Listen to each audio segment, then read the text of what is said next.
un petit mot d'introduction. Alors moi, je suis pas Adagio, mais Patrick est là. Mais donc c'est une conférence Adagio, là, organisée par Adagio, association d'astronomie du côté de Toulouse, et associée à un club qui s'appelle le club de Quinte-Foncegrive. Donc c'est le petit logo sur la gauche, dont je suis le président, et dont Pascal est membre, tout comme, enfin, il est membre aussi d'Adagio.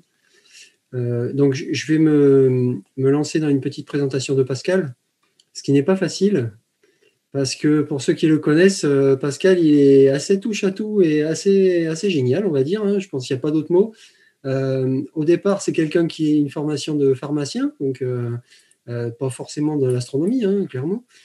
C'est pour ça que des fois, il nous fait des présentations sur l'ADN, sur les messages extraterrestres, etc. Donc, il y a toujours des connexions possibles. Et donc, mais avant tout, Pascal, c'est un touche-à-tout de génie. Et quand il attrape un sujet, il va jusqu'au bout. Donc, on a toujours tous été impressionnés au club là, depuis que. Alors, je crois que tu es depuis 2010 à peu près dans le club de Quinte-Foncegrive et donc à Adagio. Et depuis qu'on te connaît, on est toujours impressionné, à la fois par les sujets, les idées que tu peux avoir, la manière dont tu peux trouver les informations à droite, à gauche, et puis creuser, ne pas lâcher et aller jusqu'au bout des choses. Voilà, ça c'est vraiment la caractéristique qu'on a remarqué. Donc évidemment, dans un club, c'est génial, on adore. Et parmi les sujets dont que tu as saisi à bras le corps, ben, il y a justement les FEMU. Alors, je me souviens que tu nous avais parlé de ça. Évidemment, personne n'avait absolument aucune idée de ce que c'était un FEMU avant. Autour de 2013, je crois, c'était avant la dernière campagne. Et tu avais commencé à aller, tu t'es dit, tiens, allez, je vais aller à Paris faire un séminaire à l'Observatoire de Paris qui parle des FEMU. Bon, allez, avec des pros, etc. Et puis voilà, depuis, bon, ben, voilà, c'est toi notre expert en FEMU. Et pas que ça d'ailleurs, aussi en occultation et tout un tas de choses. Et puis, tu as aussi proposé dans le club tout un tas de bricolage, d'idées qui tournent autour de l'électronique, de l'informatique, et puis même des fois du bricolage tout simple, hein, avec une scie et un marteau. Et puis, voilà, qui nous a conduit à faire tout un tas de trucs. Voilà. Donc, on est super fiers d'avoir Pascal au club et on est aussi très content que tu nous fasses un petit, de nouveau, un briefing complet sur les FEMU et que ce soit partagé aussi avec d'autres clubs. Donc, on est très content d'avoir plein de gens aussi connectés qui ne soient pas que de la région toulousaine. Donc, bienvenue à tout le monde et je laisse la parole à Pascal.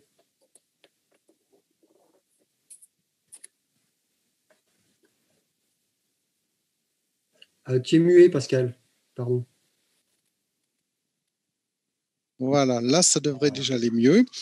Bonjour à tous. Donc, cette présentation sur les FEMU qui se veut une présentation simple, destinée plutôt à inciter des personnes qui ne se seraient pas lancées dans ce type d'observation à le faire, parce que vous allez le voir qu'on peut tout à fait réaliser ces observations de phénomènes mutuels avec un matériel assez simple et finalement un peu avec l'équipement dont on dispose. 5 parties dans ma présentation. Une première partie, on reviendra un peu sur la définition, expliquer ce qu'est un FEMU, quel est l'intérêt d'observer des FEMU. On détaillera pas mal tout ce qui est configuration matérielle pour bien détailler l'équipement et la mise en œuvre de l'équipement. On pourra d'ailleurs peut-être faire une petite pause avec des questions-réponses à l'issue de cette partie et ensuite on poursuivra avec partie sur le traitement des observations avec une petite vidéo qui vous explique un peu les bases du traitement avec les outils classiques. Une observation pas à pas, quelques résultats 2015 et puis à la fin quelques conseils pour réussir votre campagne 2021 d'observation. Donc c'est un sujet vraiment d'astronomie participative avec l'intérêt, c'est bien sûr de pouvoir apporter des résultats à l'IMCCE qui va ensuite les exploiter. Donc première partie, définition, pourquoi les observer. Alors FEMU. Déjà, FEMU, c'est un mot valise qui correspond à la contraction de phénomène et mutuel des satellites d'une planète. Et un phénomène mutuel, ben, c'est une éclipse ou une occultation d'un satellite par un autre. Ce phénomène mutuel donc, s'étudie par de la photométrie. On va mesurer le flux lumineux des satellites. Et les phénomènes naturels, ils vont se produire lorsque la Terre va croiser le plan orbital des satellites pour des occultations et lorsque le Soleil également croise ce plan pour des éclipses. Donc vous avez le petit schéma sur la droite qui vous montre donc des phénomènes d'occultation lorsqu'un satellite va passer devant un autre satellite. Donc l'occultation, elle peut être totale, elle peut être partielle ou elle peut être annulaire. Et de la même façon, lorsque un satellite passant devant le Soleil va projeter un cône d'ombre, on va se retrouver dans une situation d'éclipse, avec une éclipse qui peut être totale, annulaire ou partielle. Donc ces phénomènes se produisent tous les 6 ans pour Jupiter. Donc l'année jupitérienne, c'est environ 12 ans. Et donc la précédente campagne était en 2015 et donc actuellement, on est dans la campagne 2021. Alors, les phénomènes mutuels ne sont pas réservés à Jupiter. Il y a également des phénomènes mutuels pour Saturne qui se produisent tous les 15 ans, puisque l'année sur Saturne est de l'ordre de 30 ans.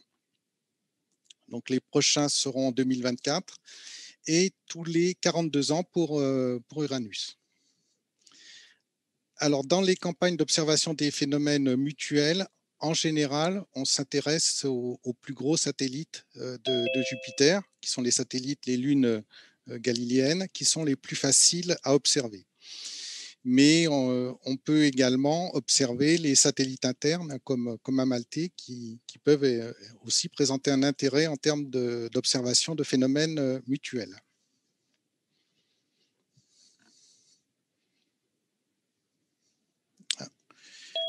Je vais essayer de faire bouger. Voilà. Un petit rappel, Jupiter possède 79 satellites naturels, dont 74 ont été confirmés. Et donc, c'est la deuxième planète en termes de richesse de satellites, puisqu'on en dénombre 84 pour Saturne. Donc, 4 sont des grands satellites, donc les lunes galiléennes, découvertes en 1610, avec Io, Europe, Ganymède et Callisto. Les autres satellites sont plus petits, sont irréguliers et 12 d'entre eux possèdent une taille significative de plus de 10 km de diamètre.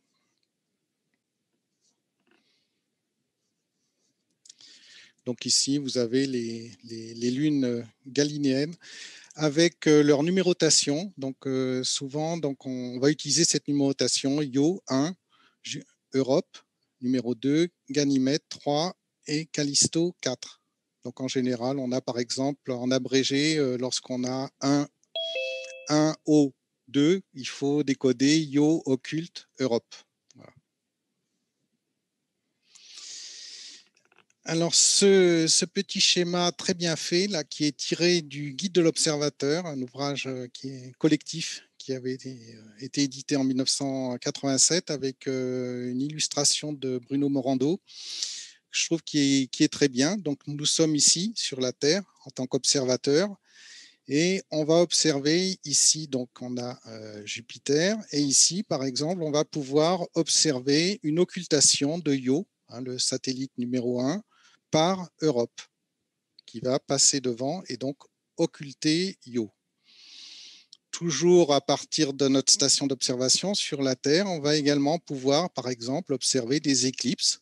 Donc ici, vous avez le Soleil qui va projeter sur Callisto un cône, projeter plutôt sur Ganymède un cône d'ombre après être passé devant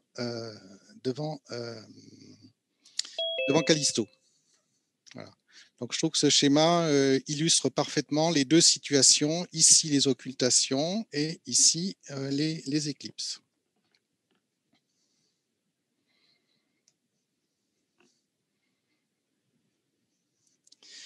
Alors, comment ça se traduit en matière de flux? Donc, j'ai repris cette petite animation qu'on voit très souvent et qui montre bien les choses. Donc, vous voyez sur cette animation que lorsqu'un satellite passe devant un autre, vous avez une variation du flux que l'on va mesurer et détecter. Donc, on va voir comment avec des caméras. Alors ici, vous avez, j'ai trouvé cette observation, je la trouve toujours très impressionnante. Vous avez ici une petite animation avec des images réelles de Io et de Ganymède. Et vous voyez notamment l'ombre de Io qui va passer sur Ganymède. Donc c'est vraiment une très belle prise de vue, je trouve. Je vous laisse un peu savourer le spectacle.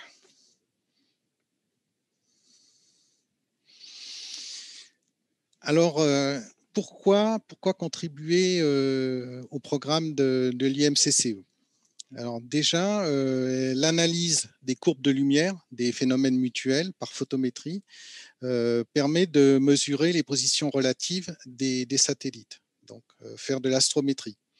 Et cette astrométrie précise permet d'améliorer la caractérisation des orbites et c'est particulièrement utile pour les programmes de navigation spatiale et en particulier pour les sondes que l'on peut envoyer à proximité de Jupiter ou de ses satellites.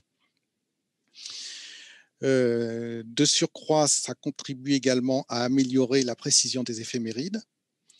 Ça permet aussi de comprendre l'évolution orbitale à long terme de la planète et de comprendre les phénomènes de marée à proximité de Jupiter. Et ces observations que l'on effectue dans le cadre de ce réseau amateur au sol est malgré tout très intéressante parce que les mesures effectuées par des instruments en orbite sont souvent gênées par la luminosité très importante de Jupiter qui gêne les mesures. Donc finalement, ces mesures que l'on va faire dans notre jardin sont très profitables. Voilà, donc maintenant on va passer un petit peu à la configuration matérielle pour observer ces phénomènes mutuels. Je suis reparti de la configuration qu'on utilise couramment pour observer des occultations, parce que vous allez le voir, cette configuration matérielle est très proche. C'est les mêmes équipements qui servent pour les occultations et pour les FEMU. Donc ici, je vous ai mis, pour rappel, une configuration typique pour observer des occultations. Donc vous avez un instrument sur une monture équatoriale donc, que l'on met en station. Au niveau de l'oculaire, on va adapter une caméra. Donc ici, je vais surtout vous détailler le principe d'observation avec des caméras analogiques, sachant qu'on peut également, on le verra, utiliser des caméras numériques pour observer des occultations ou des phénomènes mutuels. D'un point de vue pratique, la caméra, donc on va la monter au foyer de l'instrument à l'aide d'un adaptateur, en général un adaptateur qui va mettre en correspondance le standard C, qui est le standard C ou CS des caméras analogiques, avec donc un embout 1 pouce,25 qui sera inséré dans le porte-oculaire du télescope. Alors, pour observer des FEMU, il n'est pas nécessaire d'avoir des instruments de diamètre important. Donc, on peut tout à fait observer des FEMU avec des instruments de très faible diamètre ou même des petites lunettes conviennent très bien. Ensuite, donc avec la caméra, on va récupérer un signal vidéo analogique. Donc, on va prendre des vidéos du phénomène. Il faut savoir que les phénomènes mutuels sont des phénomènes qui peuvent s'étaler dans le temps. Donc, on peut avoir des phénomènes mutuels qui peuvent se dérouler sur plusieurs minutes, voire plusieurs dizaines de minutes, une demi-heure même parfois, ou même plus. Donc, on va enregistrer ce flux lumineux. On va le voir un petit peu plus en détail. En prenant soin d'insérer sur chaque image on va dire, un marquage de temps qui va nous permettre de repérer très exactement l'instant de prise de vue individuelle de chaque image. Donc, on a une caméra, on va passer par un boîtier GPS qui va incruster sur chaque image l'horaire de la prise de vue. Et ensuite, on va récupérer ce signal analogique et on va le numériser sur un PC et on va utiliser ce qu'on appelle un grabber, c'est-à-dire un petit dispositif USB qui va permettre de convertir le signal ici, qui va rentrer en analogique et qui va être converti en numérique au niveau du PC. Alors, le grabber, là, je l'ai mis en rouge parce que c'est sans doute, je pense, l'instrument le plus délicat. Tous les grabbers ne fonctionnent pas forcément de façon adaptée pour faire des mesures précises. Donc là, je vous ai indiqué un modèle qui est un modèle qui est recommandé par cette association IOTA, qui est une association connue dans le monde des occultations.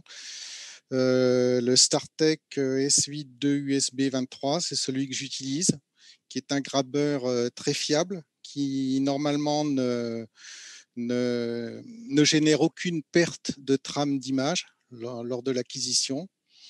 Ne duplique pas des trames. Donc, c'est très important d'avoir un système de numérisation qui soit très fidèle et qui arrive à numériser de façon très précise chaque image captée par la caméra. Alors, je vous ai signalé ici pour l'acquisition. Moi, j'utilise personnellement l'outil IOTA, c'est un outil gratuit qui s'appelle IOTA Vidéo Capture, qui a deux avantages principaux. Le premier, c'est sa simplicité, puisque lorsqu'on met en œuvre cet outil, on a deux boutons. On a un bouton pour enregistrer et un bouton pour stopper, même si on a quelques fonctions qui permettent de programmer des captures.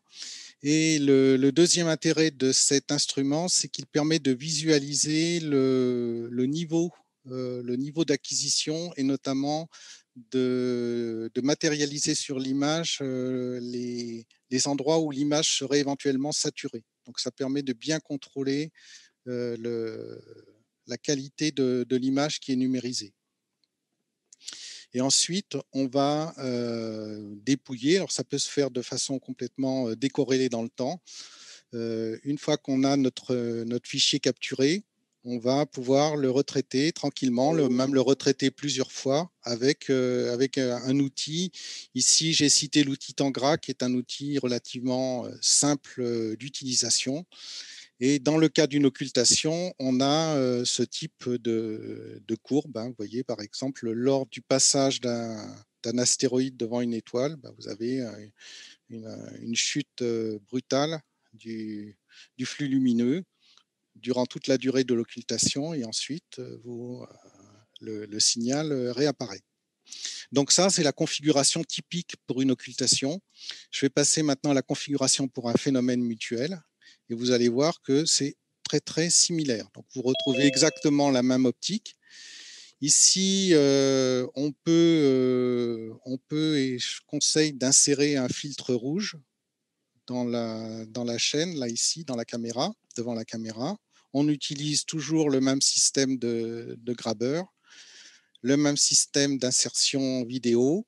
On va capturer toujours avec le même outil les images qui sont, donc vous voyez typiquement une image, vous avez Jupiter ici.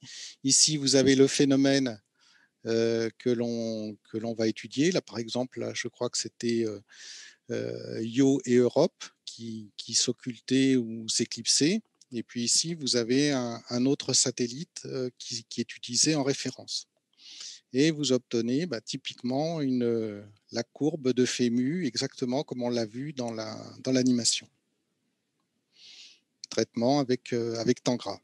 Alors, je vous signale également d'autres outils qui peuvent être utilisés comme Pimovi, comme Limovi, qui sont également des outils gratuits comme Tangra.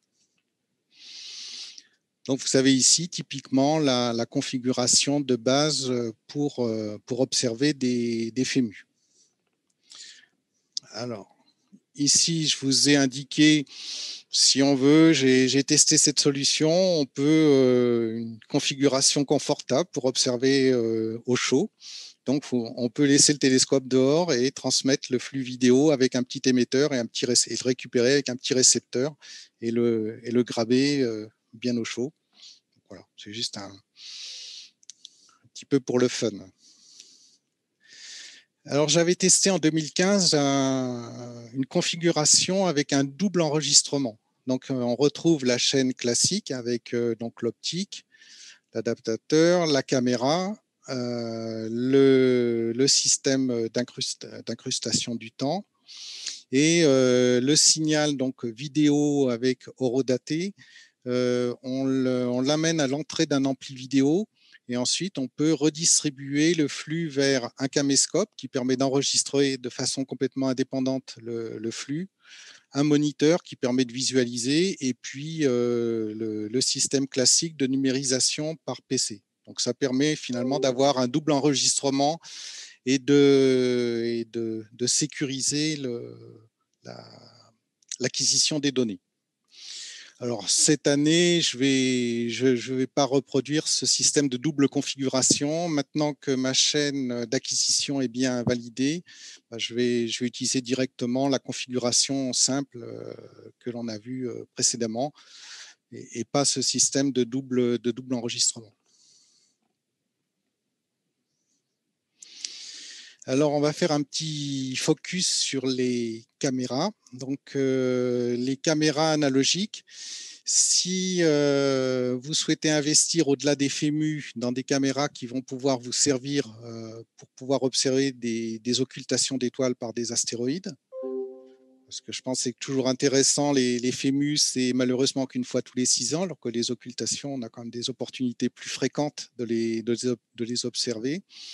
Et donc, je vais vous présenter un peu deux caméras qui sont un peu les deux caméras analogiques les plus répandues.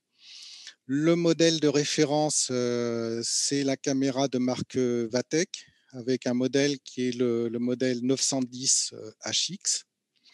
C'est une caméra dotée d'un capteur CCD, caméra qui fait 90 grammes, qui fonctionne en standard PAL et qui dispose d'un système d'intégration, c'est-à-dire que l'on peut empiler des images et obtenir directement des temps de pause importants avec cette caméra. Alors, ce sont des caméras qui sont extrêmement sensibles. Hein. On est sur des sensibilités de l'ordre du microlux. Pour donner une idée, je pense qu'un paysage éclairé par la pleine lune, on doit être à 0,5 lux. Là, vous êtes avec un facteur on est au micro. Donc, ce sont des caméras qui permettent pratiquement de faire de la vision de nuit. Donc, cette caméra, c'est une caméra qui a été optimisée pour l'astronomie et qui succède à une caméra ancienne qui s'appelait la 120N, qui était également très performante, même si les performances étaient un tout petit peu inférieures. Alors, je vous ai indiqué une alternative assez intéressante. Il y a une marque qui s'appelle Runcam, Night Eagle, qui est une marque qui est un peu spécialisée sur les caméras que l'on embarque sur des drones pour faire des vues aériennes. Et cette marque propose un firmware adapté à l'astronomie, donc la Runcam Night Eagle Pro avec le firmware qui s'appelle donc Astro Edition. Et vous avez ici donc une petite caméra qui est avec un capteur CMOS qui fait seulement 15 grammes, donc avec un alliage de magnésium comme carcasse, qui est très intéressante et qui a un coût relativement réduit. Donc, c'est une caméra qui est à peu près à 80 $ et que vous pouvez commander directement auprès du fabricant qui vous prépare cette caméra avec ce firmware adapté à l'astronomie. Et donc, c'est une caméra qui est très facile à utiliser. Il suffit de dévisser l'objectif standard de la caméra et de le remplacer par un adaptateur webcam vers 1,25 pouces.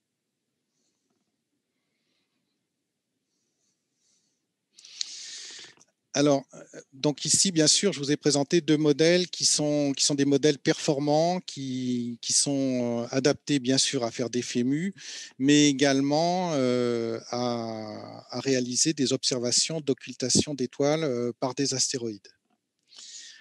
Pour observer des FEMU, je dirais que n'importe quelle caméra de surveillance de base fonctionnera très très bien pour observer des FEMU. Donc, je vous ai mis un modèle ici, par exemple la Vatek 902, c'est une bonne caméra qui n'a pas les performances de la 910 HX, mais qui conviendra vraiment très très bien pour observer des FEMU.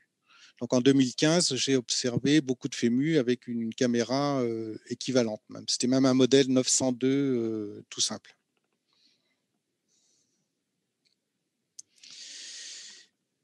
Alors, vous avez vu une configuration donc avec une caméra analogique associée à un système d'incrustation vidéo du temps GPS. Je vous signale juste l'apparition de caméras, notamment de la marque QHY, avec la QHY 174, qui est une caméra qui intègre directement un système GPS et qui va finalement donner directement une image numérique, donc plus besoin de grabeur. Et avec chaque image sera horodatée avec un système GPS qui est embarqué sur la caméra. Donc, bien sûr, là, on est sur un investissement un petit peu plus important. On est sur des caméras qui sont de l'ordre de 1 500 € dans la version refroidie.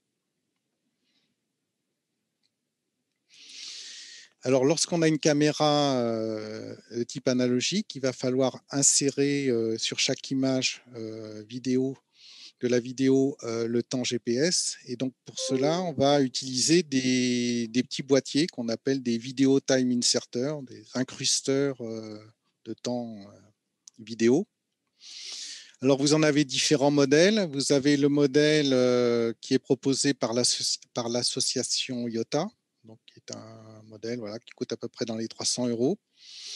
Vous avez des modèles commerciaux un petit peu moins chers. Là, je vous ai signalé la Blackbox Sprite 2 qui fonctionne également très bien.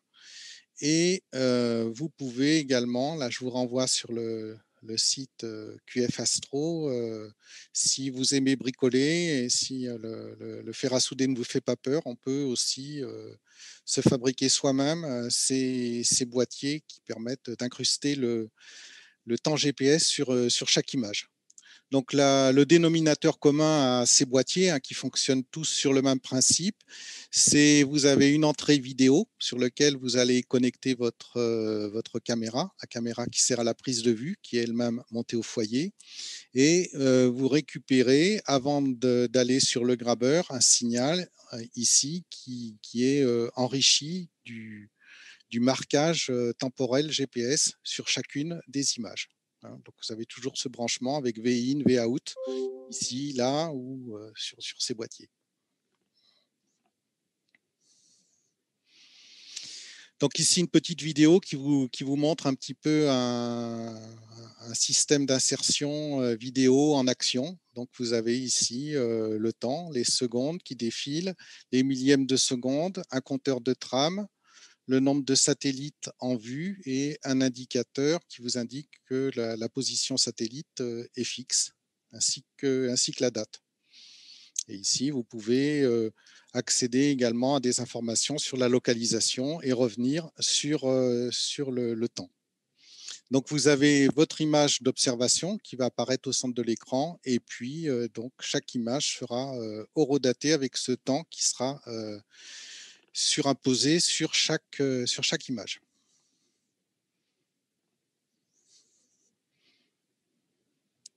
Voilà. Donc ça, c'était une photo prise en 2015. Donc vous voyez, il y a quand même pas mal de fils. Si j'essaye de vous décrypter, là, si vous suivez ma souris, vous avez ici le système de vidéo time inserter IOTA. En sortie, on est sur un petit ampli vidéo à 4 voix. Sur l'une des voies, on a un caméscope qui est connecté. On aperçoit d'ailleurs ici, là, sur le bout de ma souris Jupiter, un petit écran de contrôle qui est branché sur une autre des voies et le grabber qui est relié sur le PC pour faire l'acquisition. Voilà. Donc à l'époque, 200 mm et j'avais une Q5 à l'époque. Donc voilà un peu typiquement la configuration d'observation. Alors il existe d'autres solutions. Finalement, peut-être on peut observer des FEMU avec un peu le matériel dont on dispose à condition d'aménager un petit peu. Alors on a des solutions j'ai qualifiées d'optiques qui sont tout simplement des petits boîtiers qui vont envoyer une séquence de flash qui nous permettront indirectement de repérer, d'avoir un repère externe du temps.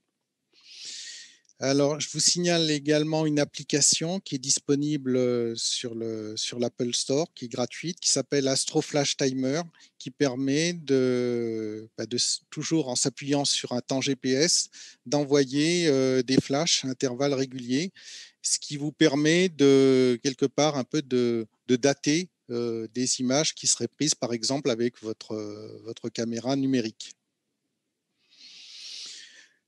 On a des boîtiers également. Là, je vous ai signalé le boîtier Timebox qui permet de piloter des caméras numériques et notamment d'envoyer un signal de commande des caméras en lien avec un temps GPS.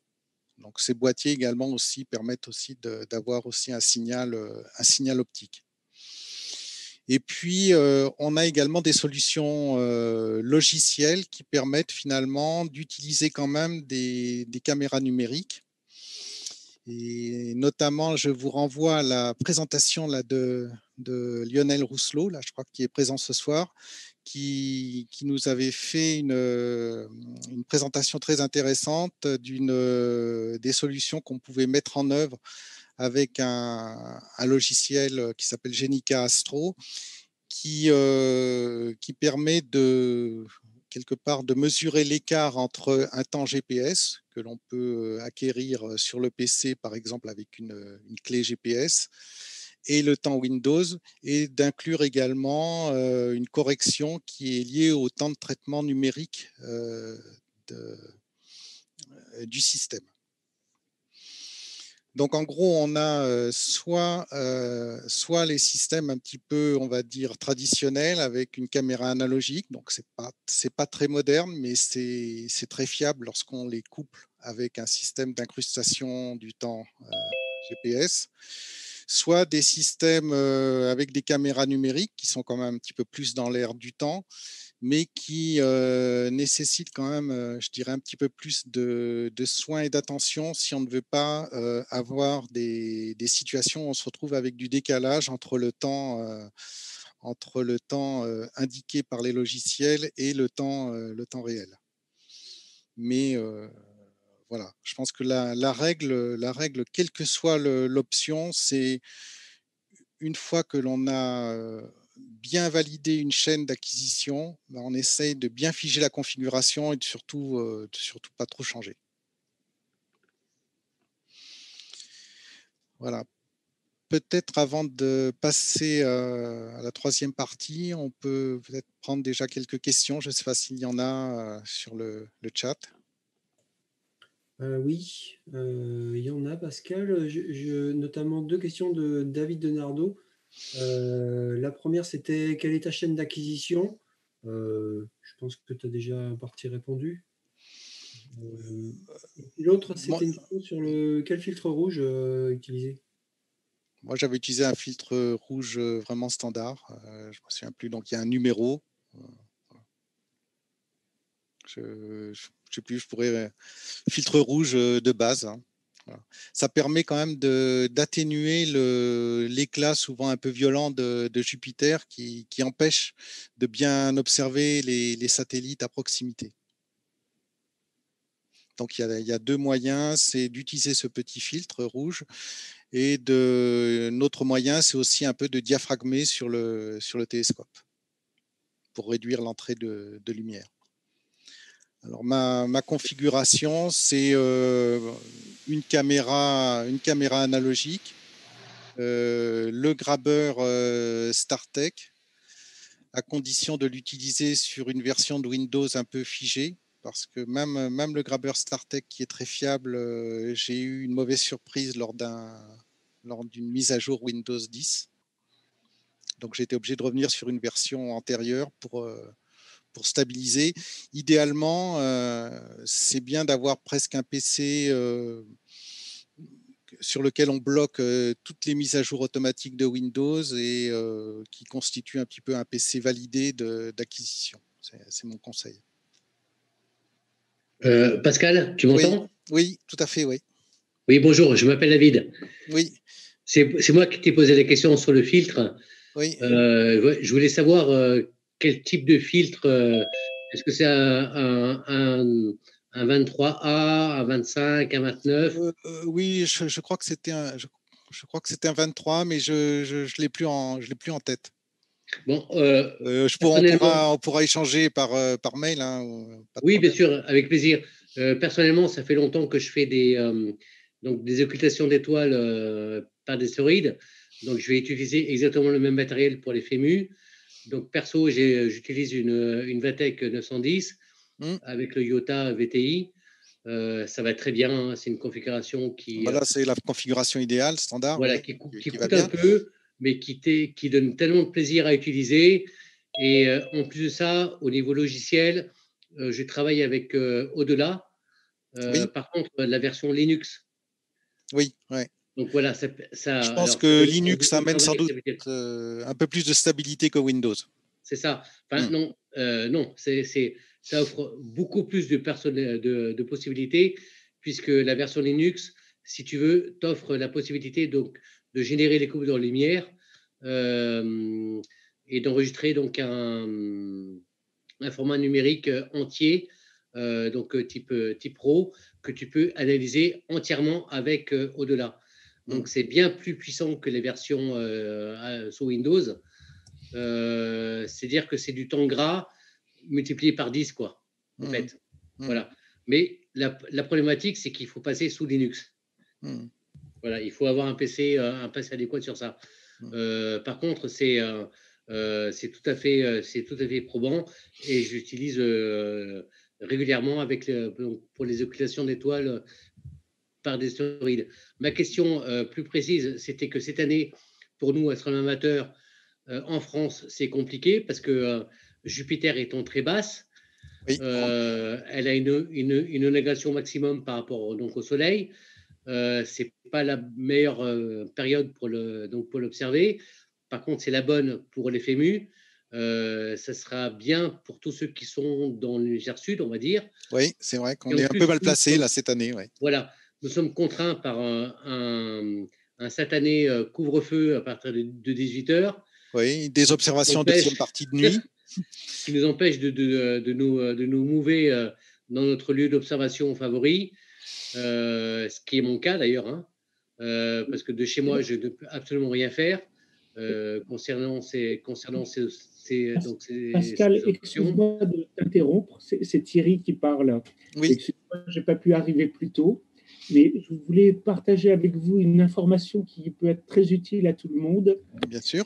Jean-Claude Darlot, il est capable de vous rédiger donc une dérogation pour vous permettre de vous rendre sur votre lieu d'observation pour faire un FEMU. Génial, Thierry. Bonjour.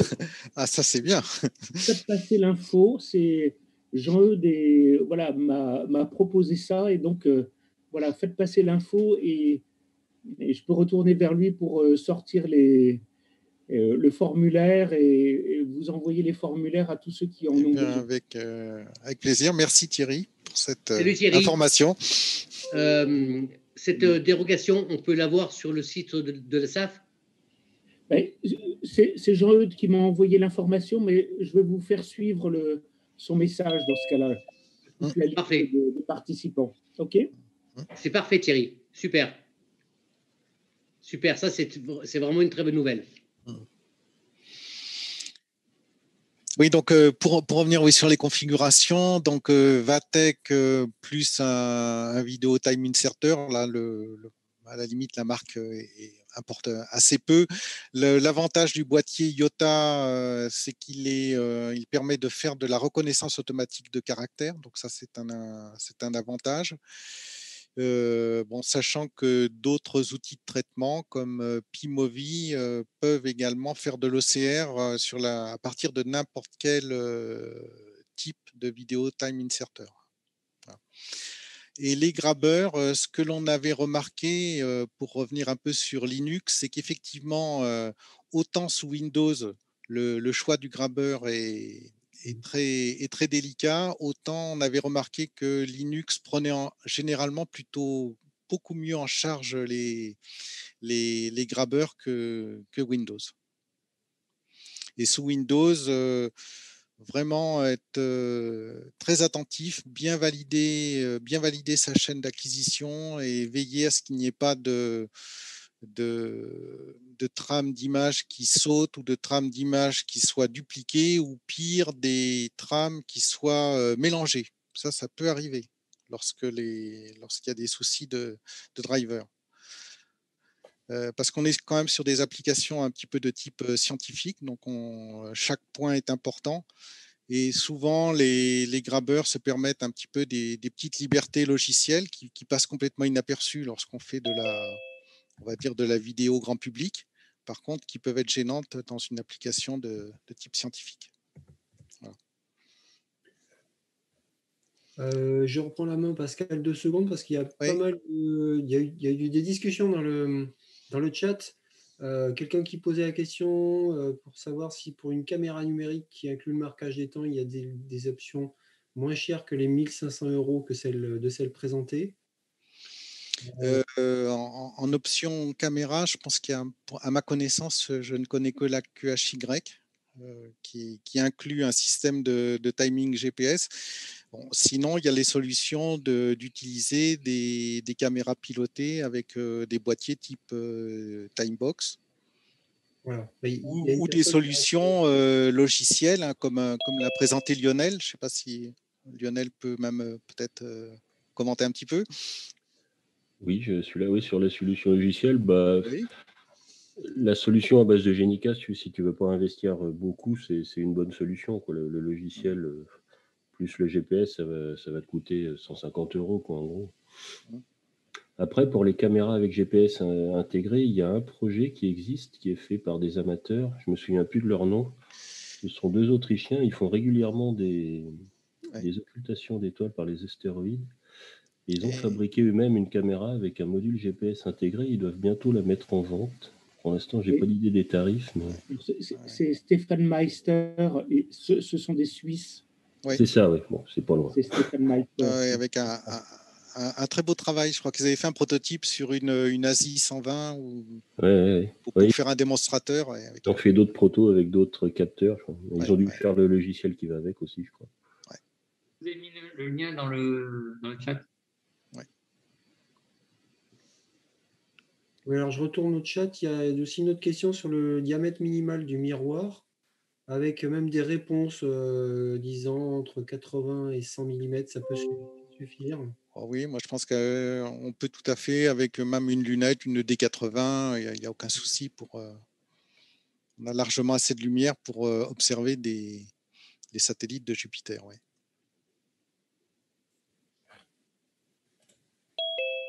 Ok, bah, il y a d'autres messages et des choses qui circulent dans le chat, mais pas de questions pour toi, Pascal. Bon, d'accord, on continue donc. Allez. Donc, on va partir sur la partie 3, exploitation des résultats. Donc, j'ai choisi le logiciel Tangra parce que, surtout pour une personne qui veut débuter, je pense que c'est un des logiciels les plus faciles à utiliser. Je vous ai fait une petite vidéo où j'ai volontairement fait utiliser le logiciel avec toutes les options par défaut et vous verrez qu'on arrive à traiter assez facilement une vidéo de FEMU. Alors peut-être pour reprendre, là j'ai repris là, cette illustration là, de l'IMCCE. Donc on observe le phénomène, donc voilà le flux que l'on peut observer. Alors il faut absolument, à côté de cette mesure, mesurer également un satellite à côté pour avoir une référence et cette référence permettra de normaliser le signal pour obtenir la courbe définitive. Vous voyez par exemple si on a des fluctuations pendant la durée d'acquisition, en utilisant cette référence, on va quelque part un peu renormaliser le phénomène et l'exprimer indépendamment des variations que l'on aura pu avoir dans le ciel durant l'observation. Donc typiquement, voilà une exploitation sous Tangra. Donc voilà la courbe. À partir de cette courbe, on peut assez facilement en déduire la durée du phénomène. Donc ici, par exemple, on va les trames étant repérées, donc on a 25 000 moins 7 000, donc, et on multiplie par la durée d'une trame, 40 millisecondes, et donc on obtient le temps du phénomène. On peut également, ici, donc on a une mesure de flux avec des unités arbitraires. On peut, avec la loi de Poisson, en déduire le delta de magnitude observé pendant le phénomène.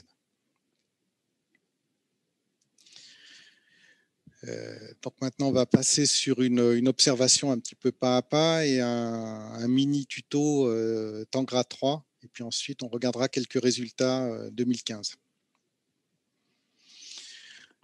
Donc, on est dans la situation où on a donc observé le phénomène, on a récupéré une vidéo. Donc, cette vidéo, on va la lire avec l'outil Tangra, qui est un outil gratuit qu'on peut télécharger. Donc, on va, à partir de File, on va, dans ce menu, ouvrir la vidéo. Donc, la vidéo, elle apparaît à l'écran. Donc, on a un curseur. On peut visualiser la vidéo en bougeant avec ce curseur. Vous voyez que sur la vidéo, vous récupérez l'horodatage sur chaque image. Donc, ici, vous pouvez ajuster la zone de mesure, la faire avancer par fraction de 10 secondes, par fraction d'une seconde, voire par image. Dans l'outil Tangra, vous lancez la réduction. Vous voyez qu'on a une option qui est directement prévue pour les phénomènes mutuels. Vous indiquez s'il s'agit d'une occultation ou d'une éclipse.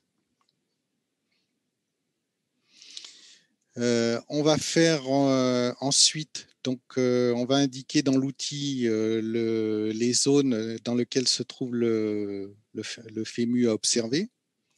Donc en général, donc ici par exemple, on a un FEMU avec un flux groupé entre Ganymède et Io, donc qui apparaissent sous forme d'un point. Donc on va sélectionner cette zone.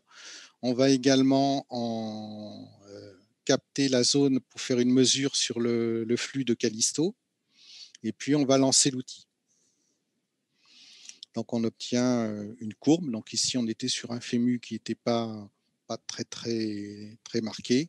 Et donc après, si on zoome un petit peu sur la courbe, on peut en déduire le minimum, estimer le delta mag et estimer la durée et la comparer avec les prévisions des éphémérides.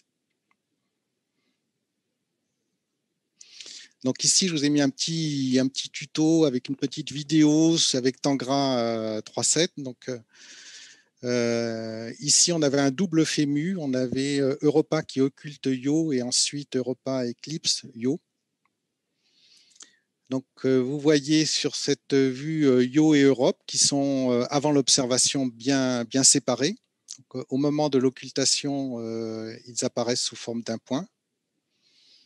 Donc, on va le traiter ici avec Tangra.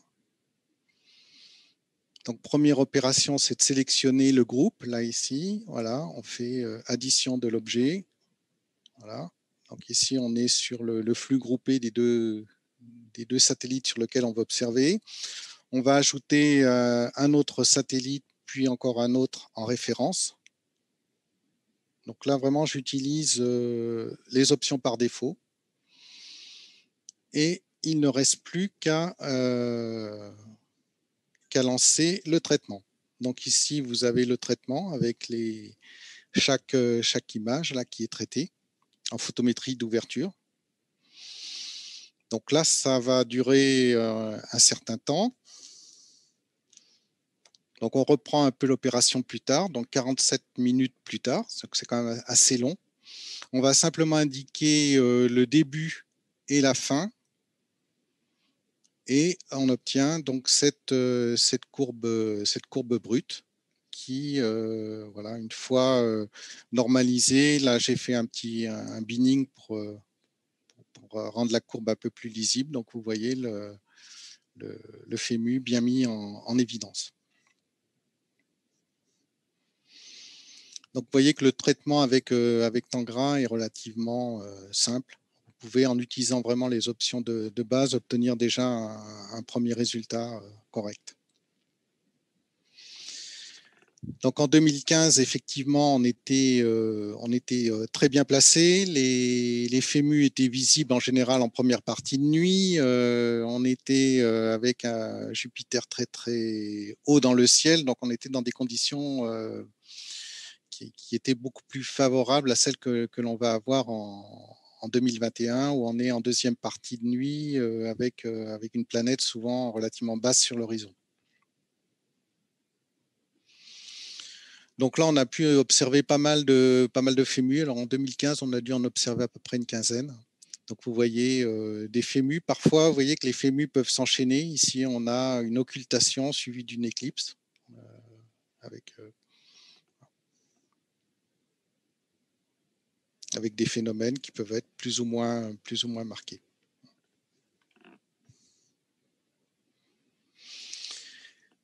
Voilà, dernière partie, je l'ai intitulée Réussir votre campagne 2021.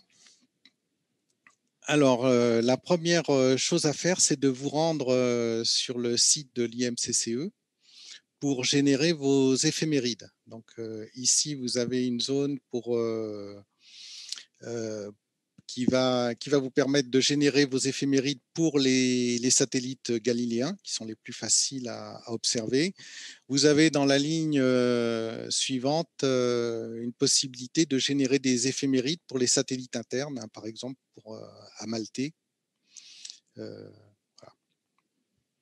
Et également sur ce site, vous avez toutes les informations pour télécharger la fiche d'observation et communiquer vos résultats. Alors sur le site, beaucoup de fiches pratiques, beaucoup de renseignements autour des FEMU. Alors ici, par exemple, on a généré les éphémérides pour l'observatoire de Bélesta. Donc sur les éphémérides, vous avez donc la date, l'année, le mois, le jour, le début et la fin du phénomène. Le type de phénomène, donc vous avez à chaque fois, donc on utilise la codification dont je vous ai parlé en début de présentation, donc par exemple Europe qui va occulter Io. La durée du du phénomène. Donc, vous voyez que certains phénomènes peuvent durer, par exemple, 2 heures, ou 30 minutes, ou 50 minutes. Donc, avec une conséquence importante, c'est lorsque vous enregistrez une vidéo avec une caméra analogique et que vous êtes en mode non compressé, vous allez générer des volumes de données assez importants. Je pense à peu près 1 gigaoctet par minute. Non, ça c'est peut-être beaucoup. Ouais, faut faites quand même des fichiers qui font plusieurs gigaoctets. Ensuite, vous avez une indication sur un peu l'impact du phénomène. Plus on est proche de 1, plus on est sur un phénomène, on va dire, total. Et plus on est proche de 0, plus on est sur le 0, on est en dehors. Voilà. Donc, ça vous indique un petit peu l'impact du phénomène, la magnitude, le delta de magnitude. La distance du phénomène par rapport à la planète Jupiter, sachant que lorsqu'on est très près, comme ici, ça va gêner l'observation. La hauteur de la planète de Jupiter. Donc, bien évidemment, lorsque Jupiter est trop bas sur l'horizon, on va être dans une situation défavorable. Et également le Soleil qui devra être couché pour permettre une observation. Donc au final, lorsque l'on procède un petit peu par élimination, lorsqu'on enlève toutes les conditions dans lesquelles le Soleil est déjà levé, si on enlève toutes les conditions dans lesquelles la planète est basse sur l'horizon, très vite notre liste de phénomènes observables va être limitée. Ensuite, on peut aussi avoir des limitations liées sur la différence de magnitude, sachant que des différences du millième de magnitude vont être très difficiles à mettre en évidence.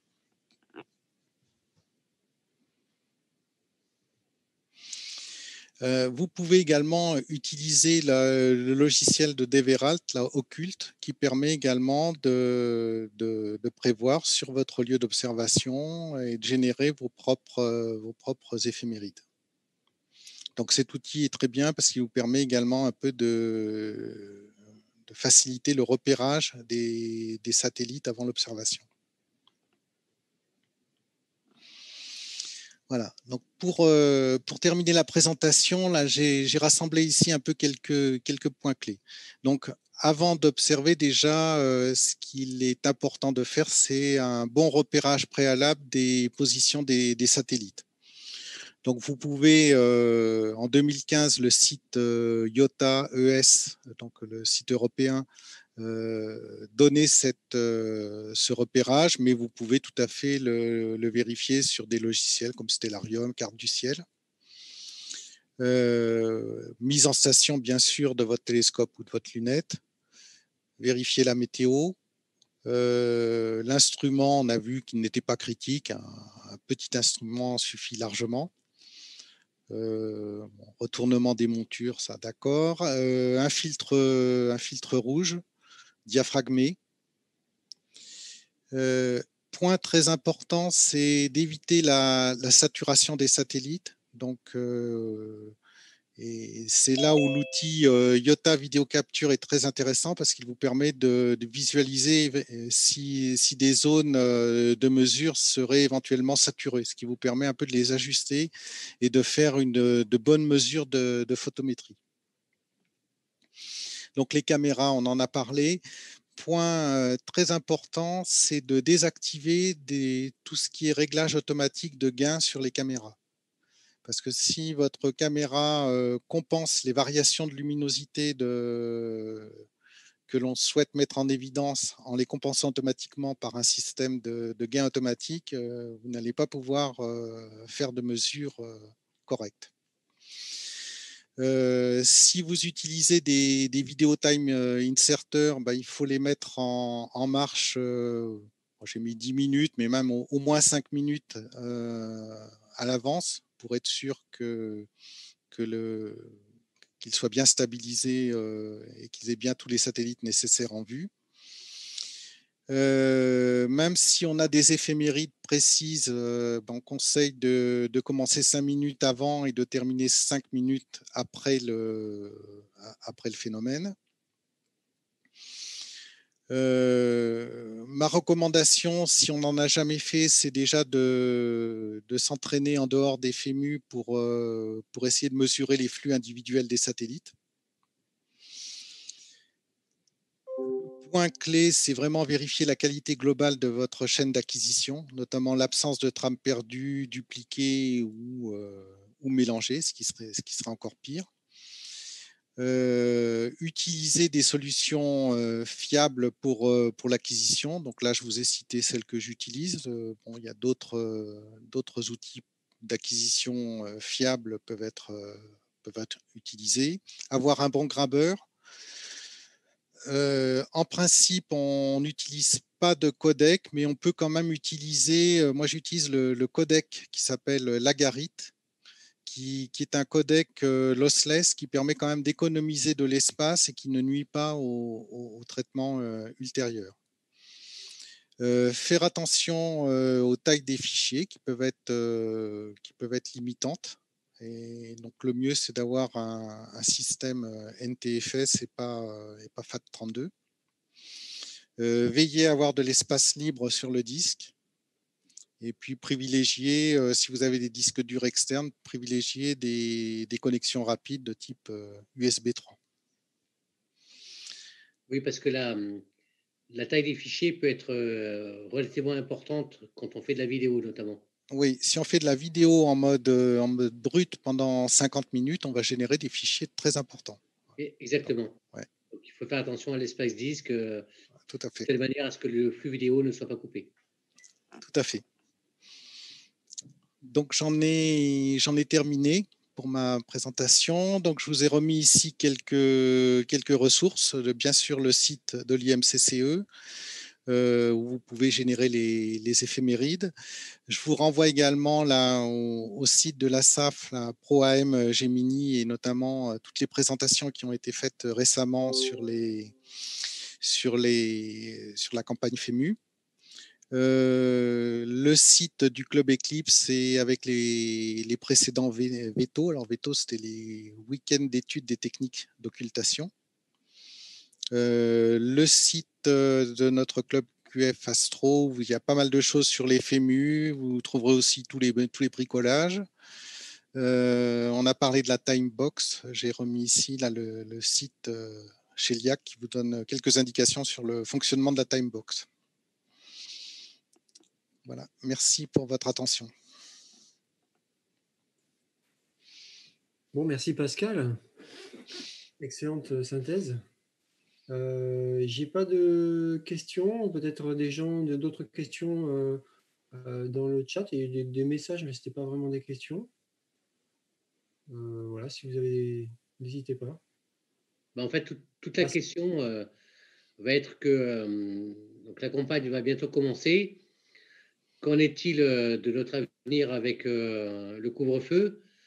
Comment va-t-on pouvoir observer?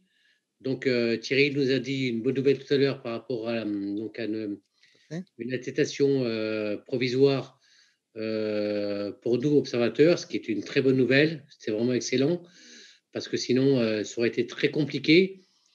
Et puis toujours la même difficulté, hein, trouver un bon site pour pouvoir observer ces FEMU, parce que Jupiter est très basse cette année pour nous. Oui.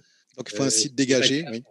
Pour les pays, disons, avec des latitudes beaucoup plus faibles, hein, type Espagne, Italie du Sud. Voilà. Après, nous avons ces contraintes-là cette année. Il va falloir s'en absoudre et puis faire avec. Mais ça va être compliqué comme campagne quand même.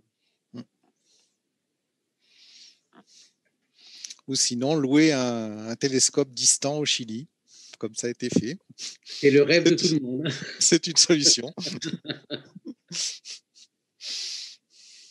Mais voilà, si le ciel est dégagé, j'ai déjà fait à la précédente campagne des FEMU, c'était mon 6e FEMU avec Olivier, on l'a fait à moins de 10 degrés de hauteur. Jupiter était en train de se coucher. Et ça a très bien fonctionné? marché. Ça a fonctionné, ouais. C'est vrai que les satellites sont brillants, donc et essayez même de faire des FEMU en ambiance crépusculaire, même avec un filtre rouge ou un filtre infrarouge. On peut être surpris, mais voilà, ça peut bien marcher. Ouais. En particulier, là, en ce moment, là, les premiers FEMU, on les a le matin, donc ça veut dire on peut espérer pointer Jupiter, il fait encore nuit, et puis le FEMU peut avoir lieu un peu plus tard, et laissez-vous surprendre de Ouais, il y a la peut-être sensibilité de la quelques... caméra et comment ça peut bien marcher. Bonjour Thierry. Salut. Salut à toi. David. Est-ce que tu peux nous réexpliquer un peu la problématique par rapport à Callisto que l'astronome avait précisé quand on s'était eu la dernière fois en visioconférence, parce que c'est une problématique très importante et fascinante. Voilà, oui, c'est Valérie Lenné qui a fait sa thèse là, dans les années 2000 pour développer des nouveaux algorithmes pour les éphémérides des satellites de Jupiter.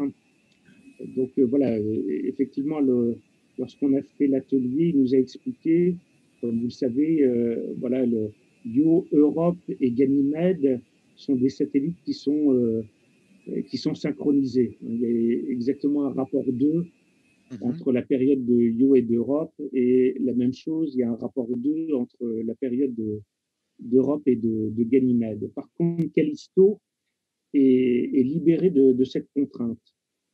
Et Valérie Lenné a fait un superbe papier, c'était au moment de la mission Cassini, et qui a détecté le fait que l'orbite de Titan autour de Saturne augmentait de dimension.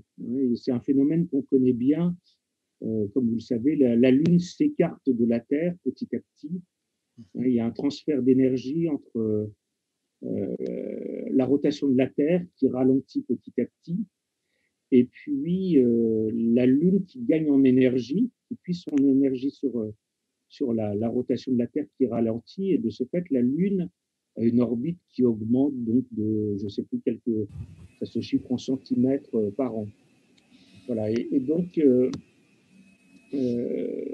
la mission Cassini et l'astrométrie qui a pu être faite sur Titan en particulier, Valérie Lenné a démontré que l'orbite de Titan donc augmente, le rayon de son orbite augmente par rapport à Saturne.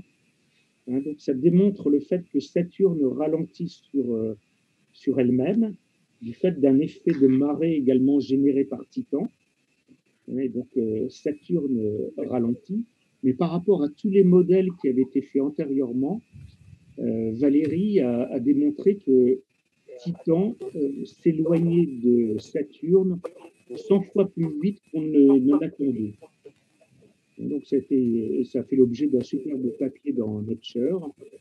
Donc Valérie Lenné se pose la question sur est-ce qu'on peut avoir le même phénomène et mesurer le ralentissement de la rotation de Jupiter par les effets de marée générés par les satellites, et qui pourrait donc se détecter en regardant donc le rayon de l'orbite de Callisto, qui pourrait s'écarter donc de Jupiter. Voilà l'enjeu. D'où voilà son besoin de faire une astrométrie fine. Et ce phénomène, donc, on doit le voir plus facilement sur Callisto, parce que Callisto n'est pas contraint par les 3 satellites intérieurs, alors que Io, Europe et Ganymède, voilà, sont verrouillés entre eux. Et l'effet, néanmoins, dont Valérie Lenné nous a parlé, doit démontrer que voilà, ces 3 satellites doivent avoir une excentricité qui augmente avec le temps. voilà l'enjeu. Donc, si on y arrive, on sera peut-être voilà, associé à cette découverte. Et, sachant que c'est un grand mystère, hein, qu'est-ce qu'il y a à l'intérieur de Saturne, ou qu'est-ce qu'il y a à l'intérieur de Jupiter, et est-ce qu'effectivement on a quelque chose qui peut générer une marée, un liquide qui se déplace et qui frotte sur un objet plus solide et qui peut ralentir. Voilà, C'est c'est la grande énigme. c'est complètement fascinant ce que tu dis, Thierry. Donc, du coup, pour nous, astronomes amateurs, comment dire, s'enorgueillir, entre guillemets, de faire des fémus sur Callisto, ça va être absolument impressionnant. Sauf que Callisto, c'est un peu compliqué cette année, parce qu'en plus, il apparaît que dans des éclipses, et notamment un phénomène le 14 juillet. Ah non, non, non. Ben, Callisto, là, je lis, là, c'est le 12 avril, on en a un. On a Europe qui éclipse Callisto le 12 avril. Donc, il faut essayer de le faire. Jupiter sera à 10 degrés au-dessus de l'horizon. Vous le lisez, là, comme moi? Oui, oui, oui. Donc, on doit tous être mobilisés pour cette observation du 12 avril. Oui, celle-ci, Et oui. on demande à Jean-E de faire le bon pour vous libérer pour vos parents, pour vous autoriser d'aller dans votre observatoire. Thierry, le 10 avril, Jupiter à 10 degrés, ça va être chaud quand même. Hein. Mais on est des amateurs. Hein. Mais on est des amateurs passionnés. Voilà. Donc, on va y aller, bien sûr. Oui, je l'avais mis en orange, je ne l'ai pas mis en rouge. J'avais une petite question à vous poser. Bonsoir à tous et merci pour cette super exposé, Pascal. C'était notamment sur la symétrie des courbes qui sont réalisées sur la courbe photométrique. On devine, selon les phénomènes, qu'il y a une asymétrie en fait, qui est réalisée. Est-ce que c'est strictement lié au mouvement apparent? Est-ce qu'il y a des explications qui vont un peu plus loin dans tout ça? Oui, alors, oui, c'est vrai, je vais intervenir. C'est vrai que n'oubliez pas, hein, c'est ce que nous a rappelé Nicolas Emelianov. Ce qu'il attend, c'est vraiment toutes nos mesures. Et ce qu'on doit lui livrer, c'est, lui, ce qui l'intéresse, c'est reconstituer toute la courbe, hein, et comparer la courbe par rapport à une courbe théorique qui peut être calculée. Et c'est très simple. Bien sûr, ces courbes, la plupart du temps, sont asymétriques à cause de l'effet de phase. Hein, donc, surtout là, en ce moment, on va voir Jupiter. On n'est peut-être même pas encore à la quadrature, mais donc on a un angle de visée sur Jupiter avec une parallaxe par rapport au Soleil qui est relativement importante. Hein, et donc, on a un petit limbe sur tous les satellites. Et donc, on a une éclipse ou qu'on a une occultation. Bien sûr, les satellites ne présentent pas un disque parfaitement circulaire, mais un disque avec une petite phase, un petit limbe qui va créer cette asymétrie qu'on va voir, que ce soit une occultation ou une éclipse. Hein, d'un côté, on va avoir le disque parfaitement circulaire du satellite, et puis de l'autre côté, on va avoir le terminateur qui va fermer le satellite. Donc, c'est normal qu'on ait une asymétrie. C'est d'ailleurs très intéressant de la mesurer. Ouais.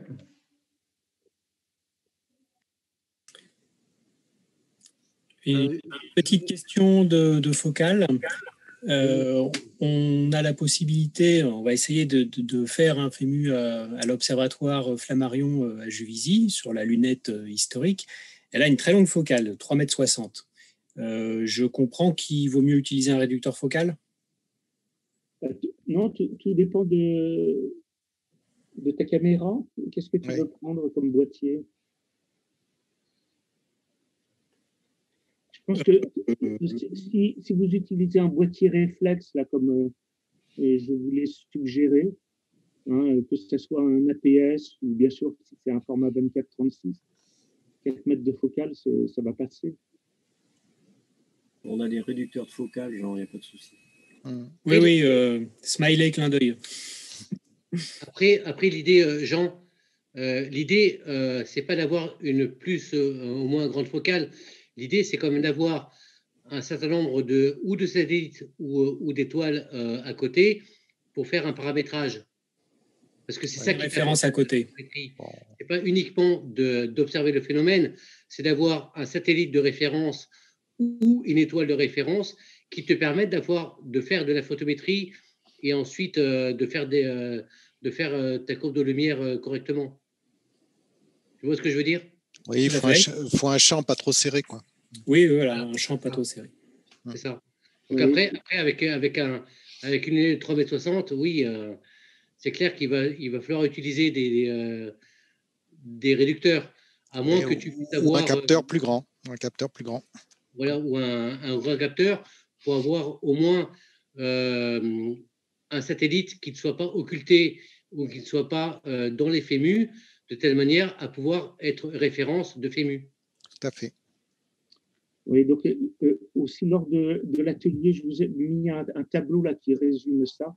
Donc, dans le pire des cas, si on a par exemple un phénomène qui met en jeu Io et Europe, ce qui est souvent le cas, bien sûr, et si on a Ganymède et Callisto qui sont à leur plus grande élongation est et ouest, le champ total à couvrir, c'est 4,7 milliradians. Donc, avec un mètre de focale, il faut un capteur qui fasse 5 mm. Et si tu as 4 mètres de focale, il faudrait un capteur qui fasse 16 mm. Et 16 mm, ça passe avec un boîtier APS-C. Ouais. Mais tu sais, Jean, les gens autrefois l'ont fait avant toi, les FEMU, et ils le feront après toi avec ces lunettes. Donc, je pense que tu as toutes les possibilités et toutes les compétences pour le faire. Donc, régale-toi à le faire parce que tu as un instrument hyper favorable pour le faire. Donc, régale-toi pour le faire. Et on peut se demander si Camille Flammarion avait fait des observations de FEMU sur Jupiter. Je ne sais pas. Je me permets d'intervenir sur un petit truc sur la hauteur de Jupiter, la hauteur apparente. Dans le groupe de l'IMCCE, avec Thierry, on a publié une publication qu'on a faite donc, depuis SpaceOps au Chili le 28 février 2021. Et Jupiter donc, était à plus 7 degrés sur l'horizon. D'accord. Donc pas simple à choper, d'autant que 2 heures avant, il y avait des nuages. Enfin bon, il n'y a jamais de nuages aussi, sauf quand il y a des FEMU, c'est la classe. Comme quoi tout est possible. Et donc la veille, on a testé avec Alain Maury différents types de filtres. On a fait du H-alpha, parce qu'en fait, on a en plus la levée du soleil qui arrivait quasiment 5 minutes après la fin du FEMU, donc c'était vraiment très compliqué d'avoir un gradient qui était en place. Donc H-24, on a fait des tests d'acquisition pour vérifier qu'on ne cramait pas les satellites, qu'on ne cramait pas le fond de ciel.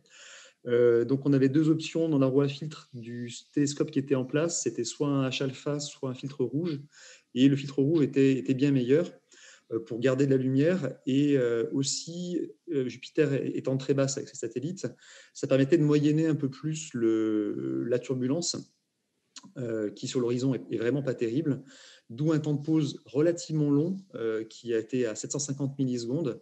Donc ça crée un peu moins de précision, bien évidemment, sur l'ensemble de la courbe qu'on a tracée. Mais voilà, on a fait ces choix-là. On a également fait le choix d'utiliser Prism à l'acquisition parce que toute la configuration était faite en la matière. On a voulu travailler avec SharpCap, qui est un logiciel qui est en place et qui est assez fiable pour avoir des temps d'acquisition bien maîtrisés. On a un temps de latence entre la connexion à distance et le reste, et on a laissé tomber, on est revenu sur Prism. Et Prism, quand on fait des fichiers images en FITS, il attend 1 seconde pour redémarrer l'image suivante. Donc c'était un peu l'horreur, on se mordait les doigts à chaque moment, mais on a quand même pu avoir 180 points, 179 points sur l'ensemble de la courbe, ce qui sur 10 minutes est pas si mal que ça. Mais voilà, je vous invite. Mais tu la question le partage d'écran, montre-nous tes points. Il y a eu 2 questions en même temps, je suis désolé, ça n'a pas... Oui, montre-nous tes points, là, si tu as la courbe sous les yeux. Alors, arrêtez le partage d'écran, là. J'arrête le partage, voilà. Ouais, alors, partage d'écran. Si moi je fais un partage d'écran, hop, light curve, je dois pouvoir le faire, voilà, ça marche. Très bien, parfait. Voilà, ça c'est la courbe de lumière avec une normalisation sur Io, donc qui est la courbe jaune. Et donc c'était Europe et Callisto qui étaient en mode occultation. Donc on a cette petite asymétrie qui est ici. J'ai pas fait de binning. Si on fait un petit binning, C'est superbe, bravo. Ça le fait pas mal. Voilà, on a un assez beau résultat. Denis, ouais. Tu as fait ça sous Tangra? Sous Tangra, ouais, tout à fait. Et à la limite, je vous ferai suivre, si vous voulez, j'ai tous les fichiers bruts et traités des offsets flat et des darks. Ça, c'est la version que j'ai un petit peu retravaillée cette semaine. Je prépare la publication à l'IMCCCE d'ici la fin de semaine. Et s'il y en a qui veulent s'amuser un petit peu, c'est toujours sympa de trifouiller ce genre de trucs. Voilà. Donc après, une suggestion par rapport à tes considérations d'observation. Il y a des gens qui, comment dire, surtout quand les satellites sont près de Jupiter, qui favorisent le filtre méthane. Oui. Ça évite l'aura qui est autour. Ouais. Voilà, exactement. Donc ça te permet en fait de filtrer évidemment l'excédent de lumière de Jupiter, d'accord, et de favoriser donc le peu de lumière sur les satellites. Donc peut-être à voir pour ta solution. Oui, ça marche. Merci de l'idée. Sauf que le filtre méthane, je ne l'ai pas pour l'instant, mais il va falloir en faire l'acquisition. Voilà, que les filtres H4, notamment ou en 31,5 ou en 50 mm, sont difficilement trouvables aujourd'hui. Ouais. Et il faut de la patience. De toute façon, c'est la loi de l'astronomie, hein, c'est la patience. Voilà, pour l'avoir. Mais c'est une très bonne solution, notamment pour les satellites proches de Jupiter. Alors, je m'étais aussi amusé le 18 janvier, parce que j'ai peur de rien, donc au télescope qu'on a à Antibes, donc c'est un C14 Edge avec 4 mètres de focale, pour répondre à la question précédente. C'était en pleine journée, hein, c'était à 10h30 du matin, 11h, un truc comme ça. Donc, soleil levé, le soleil en plus n'était pas très loin de Jupiter. J'avais recalé le télescope, la monture au préalable, 3 heures avant, quand on voyait bien. En fait, en pleine journée, avec un C14, donc avec beaucoup de focale à f11, on arrive à choper Jupiter. J'arrivais plus à choper les satellites. Donc, pour faire une photométrie, pour faire un Infimus, c'est un peu embêtant. Donc, ça avait été un échec, mais je pense retenter.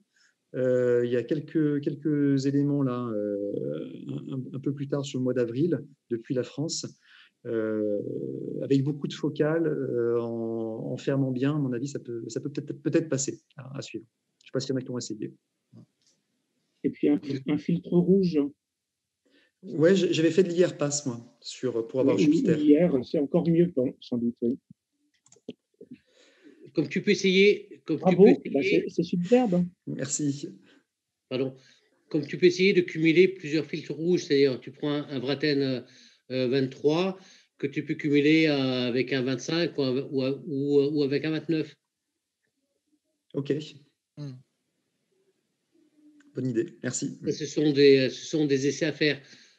Par contre, après, ça ne va pas te bloquer, franchement, donc l'infrarouge, mais au moins, ça va te bloquer donc, le halo de Jupiter. Ok, ça marche. Merci. Je reviens sur quelques questions qu'il y a encore dans le chat. Là, peut-être ça peut être intéressant de faire le tour. Il y a une personne qui demandait combien il faut d'images par seconde. Je pense que c'est en mode vidéo. Pas beaucoup.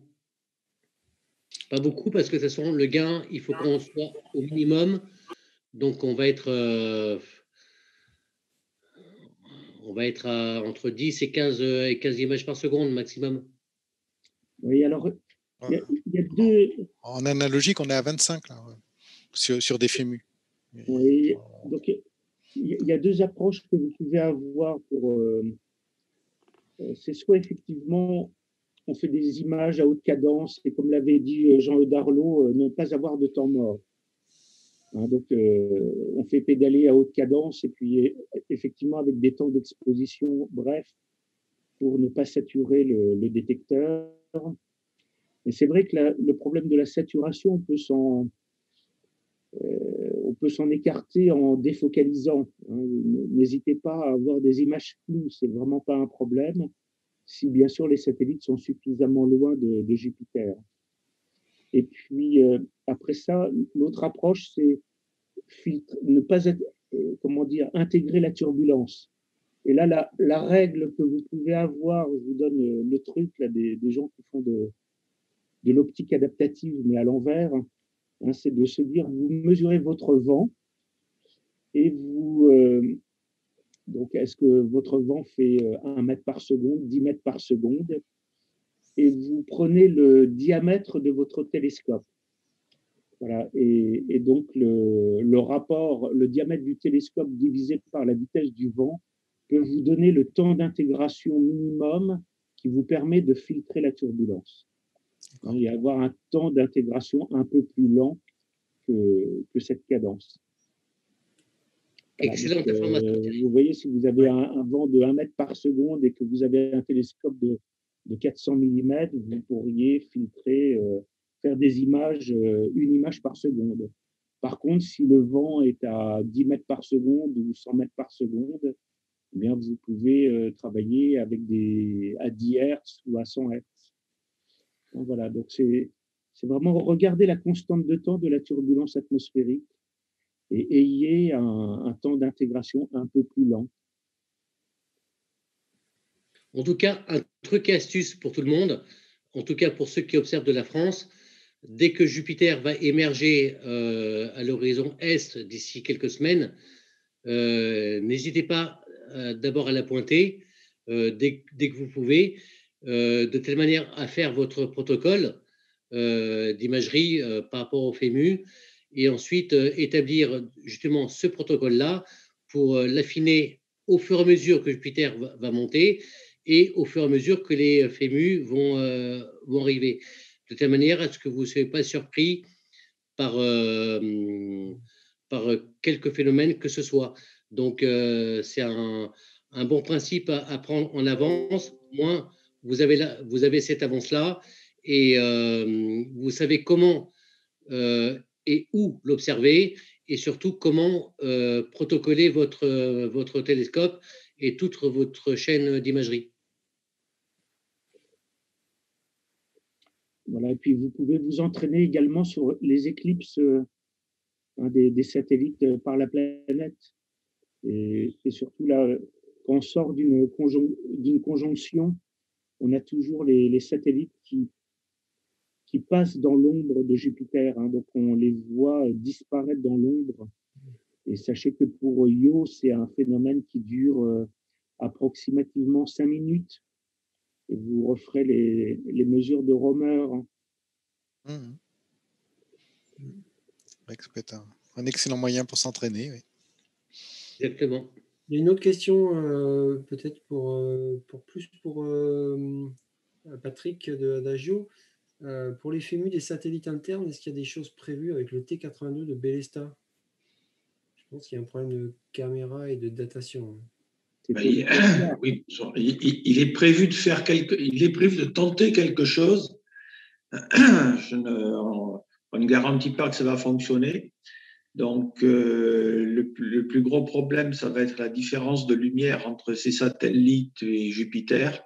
Donc, on est en train de faire un montage à l'heure actuelle pour mettre une lame occultatrice au foyer du T82 avec une reprise d'image derrière pour pouvoir masquer Jupiter et essayer d'enregistrer les satellites autour.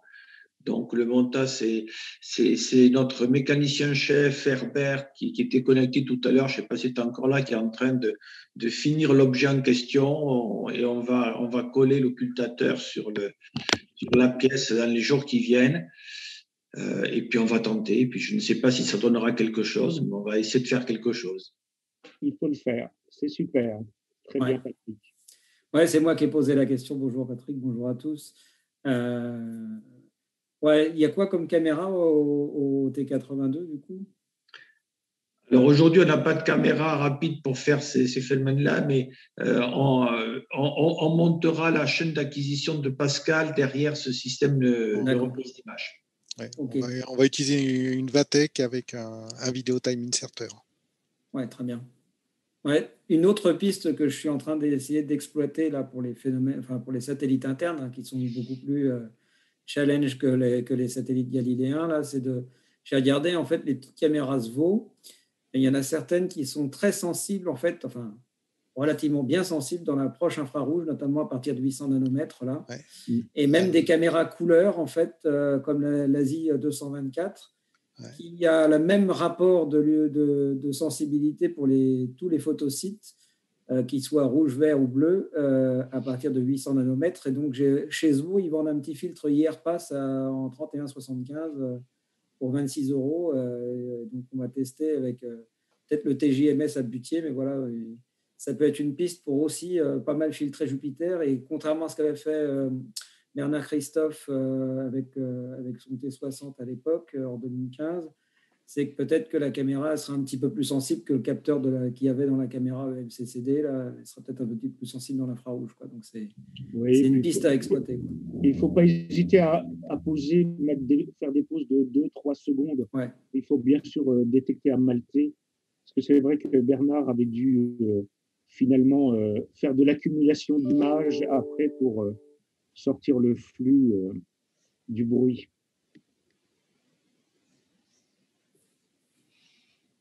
Je reprends encore une question du chat qui est la suivante, c'est doit-on faire seulement une vidéo ou pour l'acquisition, ou est-ce qu'on peut faire des photos? Et si oui, à quelle fréquence? Oui, le plus rapidement possible. L'important, c'est de bien dater les photos.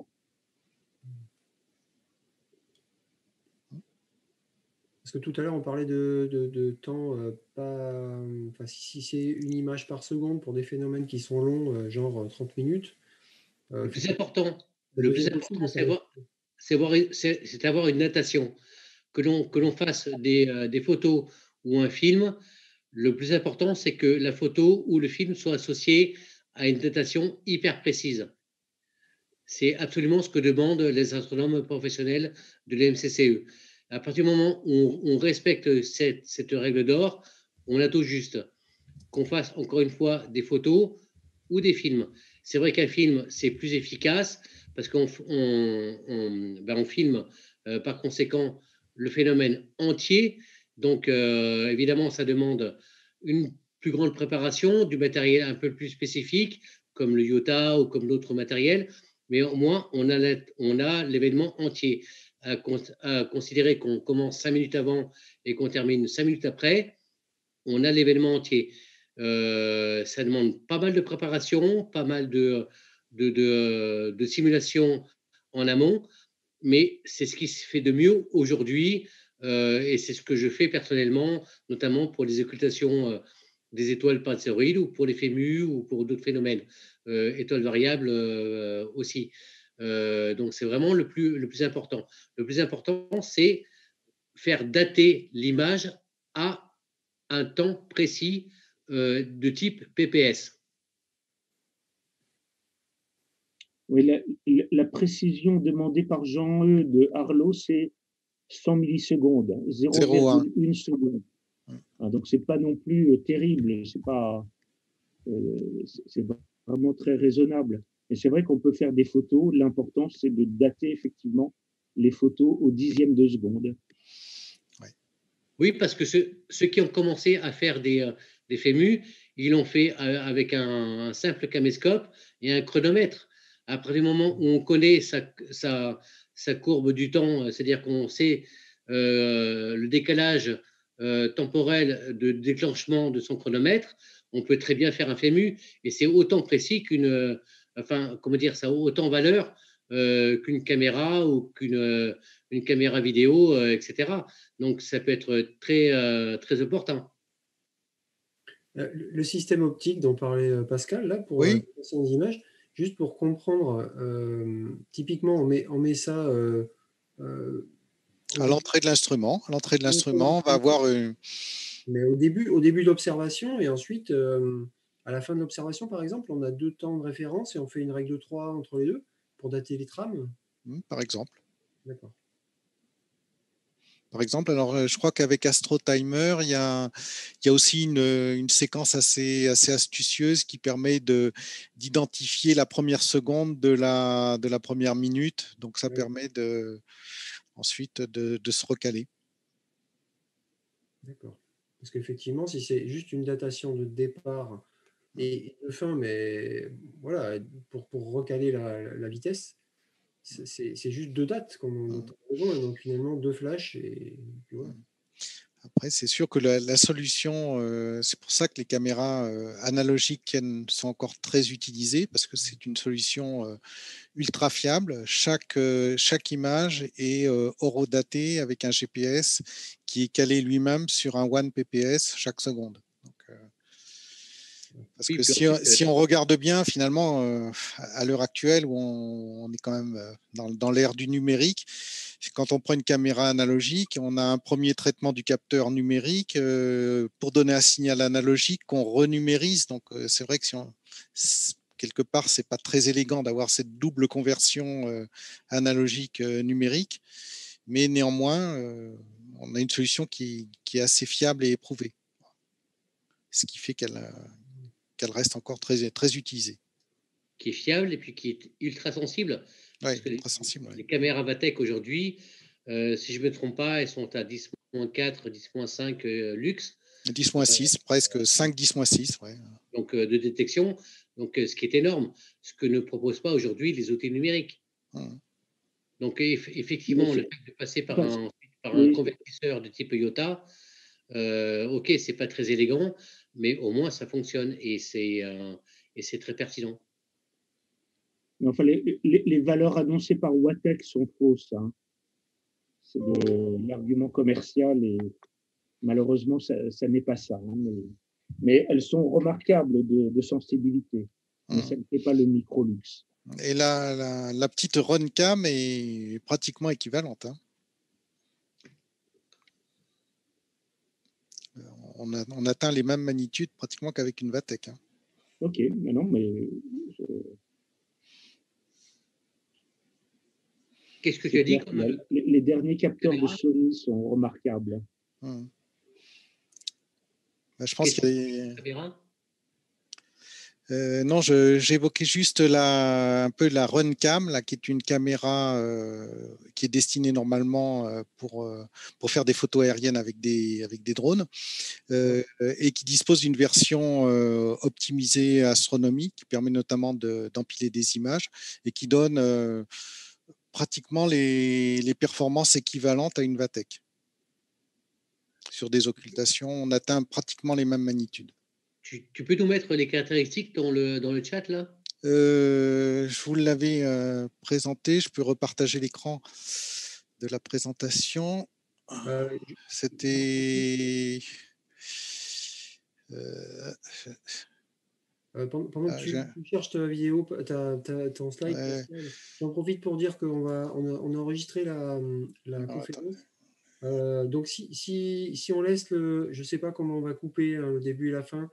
Si on laisse les questions, est-ce que quelqu'un s'oppose à être sur la vidéo? Ça finira probablement sur YouTube ou quelque chose comme ça. Donc c'est aucun souci. Faites-moi signe si jamais vous ne voulez pas et c'est tout à fait compréhensible. Pour ceux qui ont la Frédéric, ouais. Frédéric, j'ai une question à poser. Est-ce qu'il y aura une suite à cette réunion par rapport à l'évolution donc des phénomènes mutuels?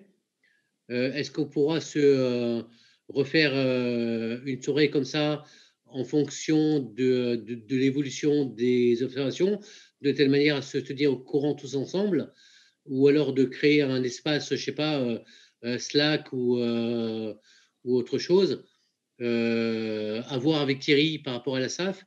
Mais je pense que ce serait pertinent de pouvoir se retrouver régulièrement pour pouvoir échanger, notamment si on a des soucis, si on peut demander des conseils à quelqu'un ou donner des conseils à quelqu'un. Voilà, moi, ça me semble intéressant. Stéphane, il faut que Stéphane intervienne parce qu'il a créé sur le site Gemini, effectivement, un Slack. Ah, ben, sur Gemini, oui, bien sûr, bien sûr. Oui, pardon. Oui, il y a déjà un Slack. Bonsoir tout le monde. Il y a déjà un Slack ouvert sur les FEMU. Je suis en train de chercher le lien et je vous le copie dans le chat principal pour vous inscrire.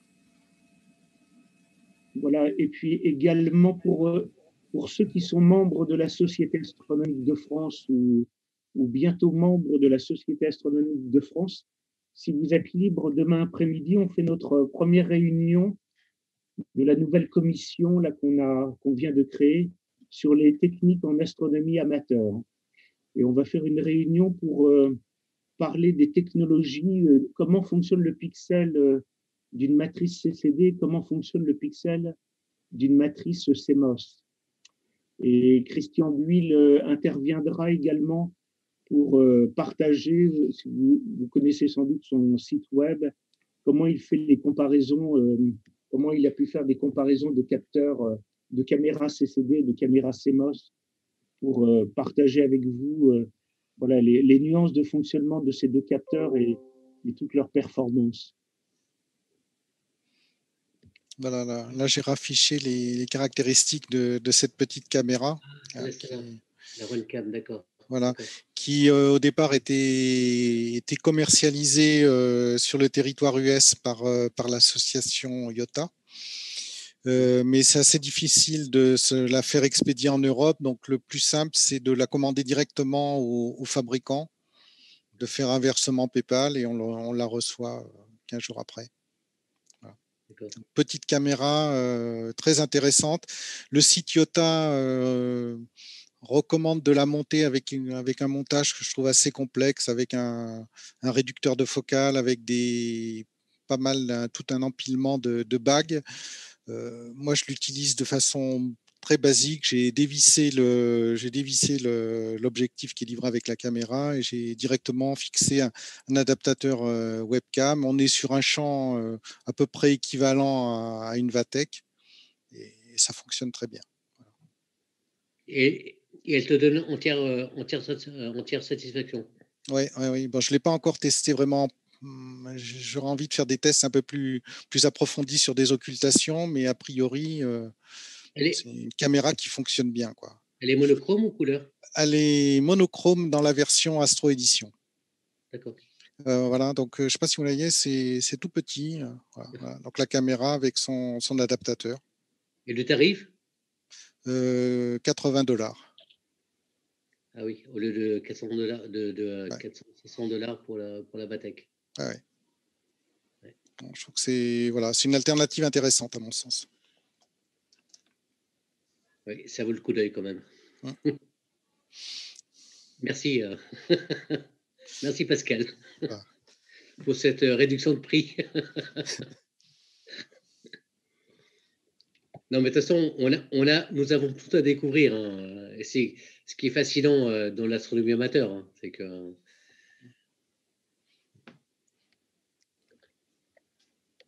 Après, là, pour revenir un peu sur les chaînes, je pense que vraiment, il faut passer un petit peu de temps en amont de l'observation pour bien qualifier sa chaîne. Et je dirais qu'il y a plein de petits détails qui comptent. Hein. Par exemple, ne serait-ce qu'avoir des bons câbles, des câbles de bonne qualité pour pas que le signal vidéo soit altéré dans les câbles. Ça fait partie des petites choses sur lesquelles il faut également être attentif. Voilà. C'est ça. Et ne absolument rien oublier quand on va sur le terrain. Voilà. Une question pour Thierry. Oui. Tu es là? Oui. Tu as dit qu'il y allait y avoir donc une visioconférence demain. Oui. Aujourd'hui, je ne suis pas inscrit à la SAF. Je voudrais bien y participer à cette réunion. Est-ce que si je prends mon adhésion ce soir, est-ce que je peux participer? Oui, c'est très simple. Je vous mets le lien de la conférence Zoom dans le chat. Là. Je ne sais pas si ça passe. Ça y est, elle est passée. Je vais vous l'envoyer. D'accord. Je l'ai déjà envoyé. D'ailleurs, j'ai une autre question dans le chat. Est-ce que quelqu'un connaît le logiciel VFOT de l'association AAVFO des États-Unis pour le traitement des données équivalent de Tangra? Moi non. Hein. Moi non plus, je ne le connais pas.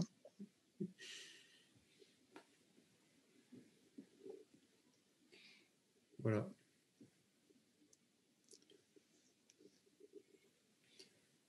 Donc c'est un outil qu'on peut trouver en téléchargement.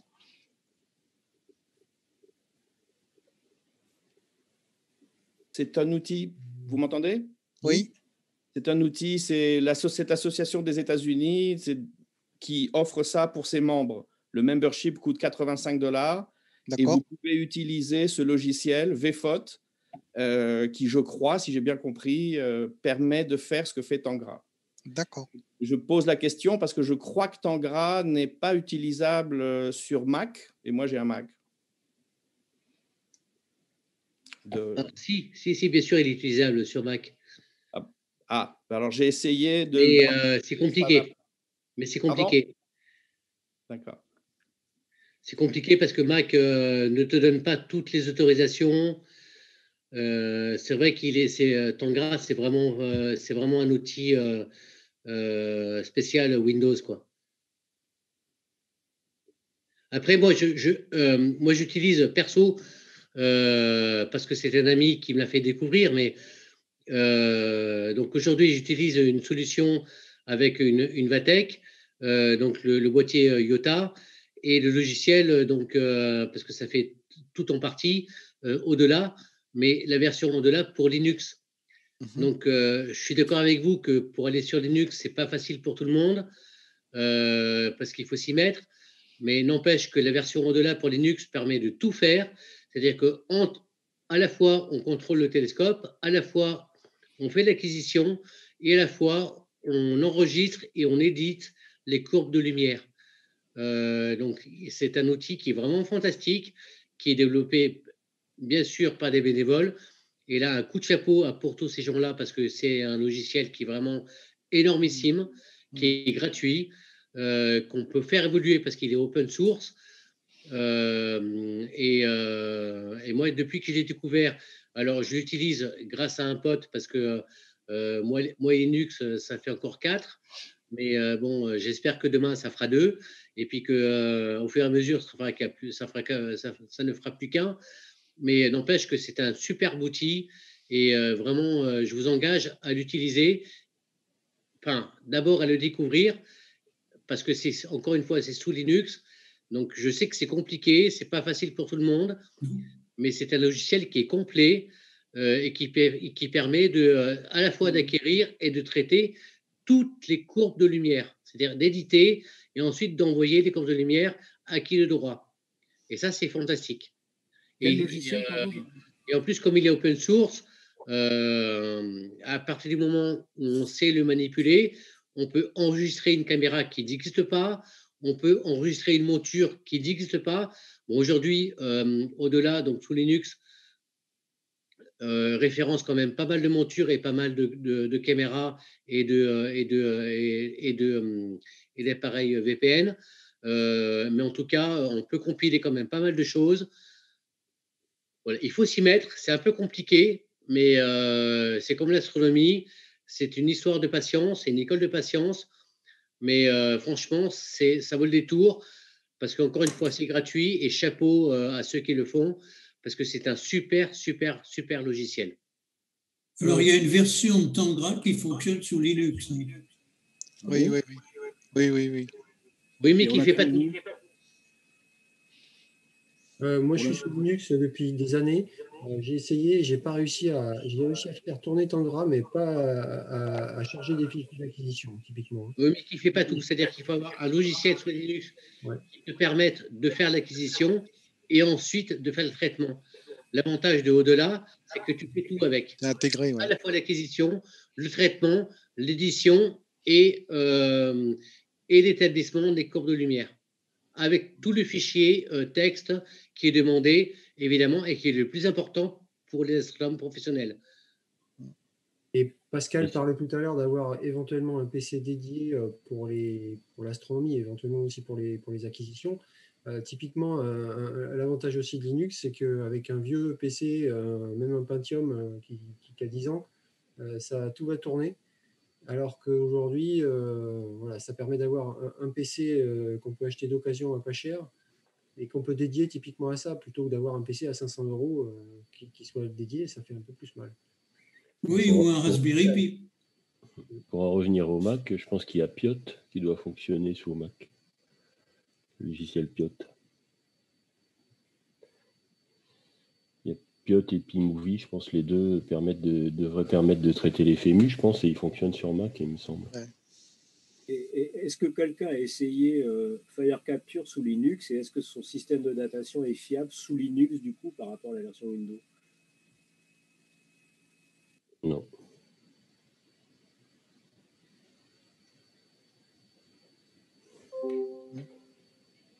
Vous pouvez rappeler le nom du logiciel de travaillant sous Linux?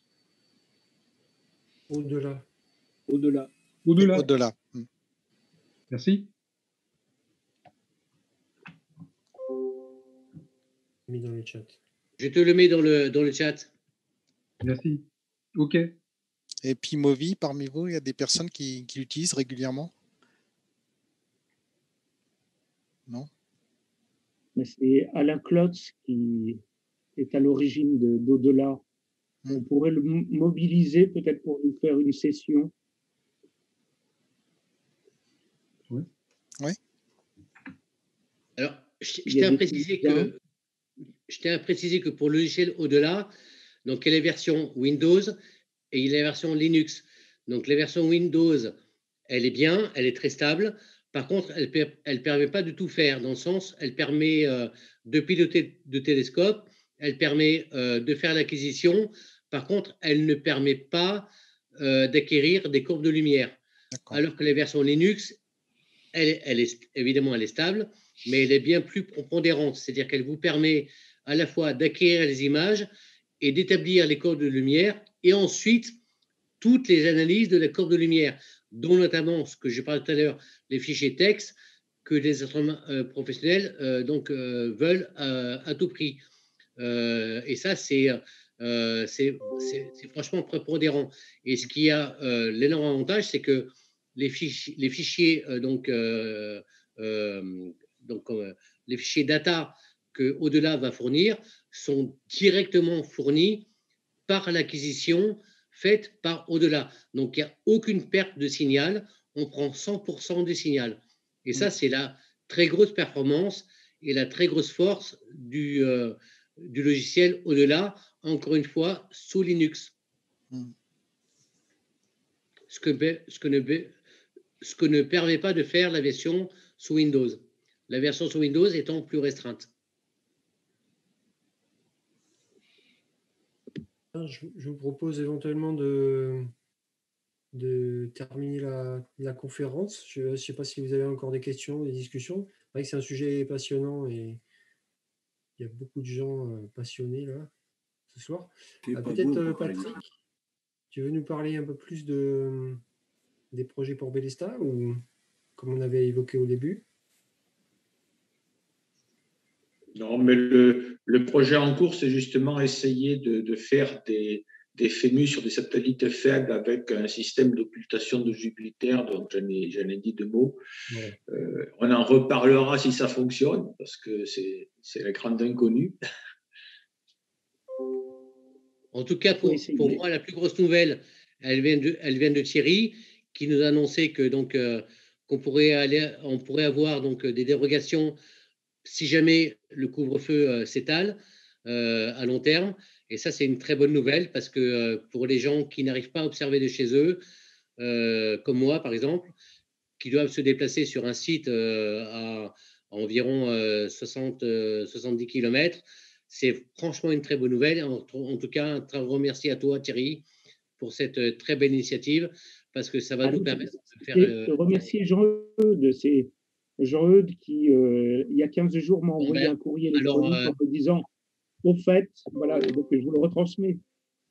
Eh bien, la prochaine fois que tu l'auras au téléphone, tu diras un grand merci à Jean-Eudes, parce que c'est vraiment une nouvelle très sympathique pour nous tous et toutes astronomes amateurs. Petite question, est-ce que ces dérogations seront valables les jours des FEMU ou est-ce qu'elles pourront être étendues de façon à ce qu'on puisse éventuellement aller faire quelques répétitions hors FEMU quelques jours avant? Écoute, il faut faire attention à la maréchaussée parce qu'ils ont aussi les tables des FEMU. Hein. Ah oui. Non, bah, écoute, les éphémérides. De toute façon, je vais vous faire réponse à tout le monde avec je collerai le message que j'avais reçu de Jean-Eudes. Et c'est vrai que je lui avais répondu en lui disant comment tu veux qu'on procède? Est-ce que tu as ton formulaire ou est-ce qu'on t'envoie les formulaires et tu les signes? Tu fais les PDF, mais Jean-Eudes ne m'a pas répondu. Et j'ai une réunion cette semaine avec l'IMCCE. C'est quand? J'ai une réunion avec Philippe Robutel. C'est quand? C'est mardi ou mercredi matin? Oui, mardi matin, donc je lui poserai la question.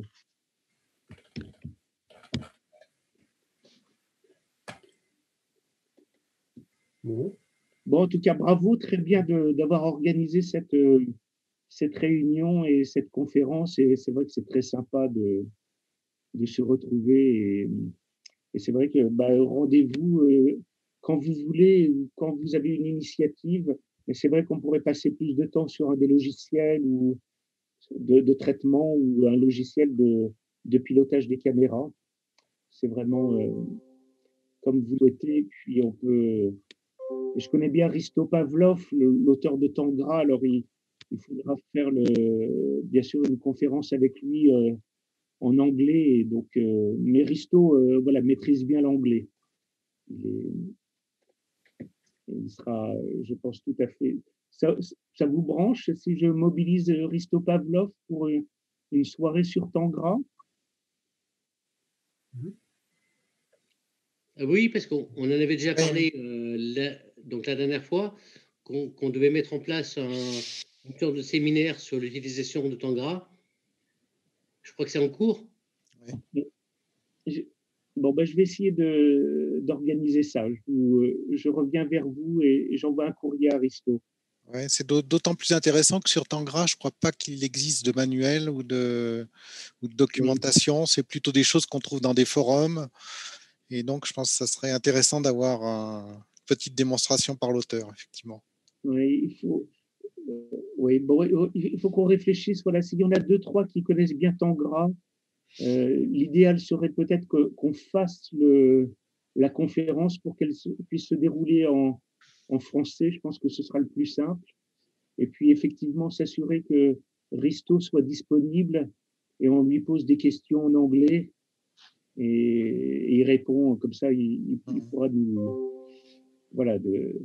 Mais s'il y en a un qui se sent prêt, voilà, avec une courbe de lumière ou une occultation d'astéroïdes, pourquoi pas, et on fait le traitement de manière partagée. Bien sûr, il ne faut pas que ça dure 45 minutes, mais c'est vrai que des occultations d'astéroïdes, on peut faire dérouler le traitement en quelques minutes, on va dire 5 minutes, et ça peut être jouable.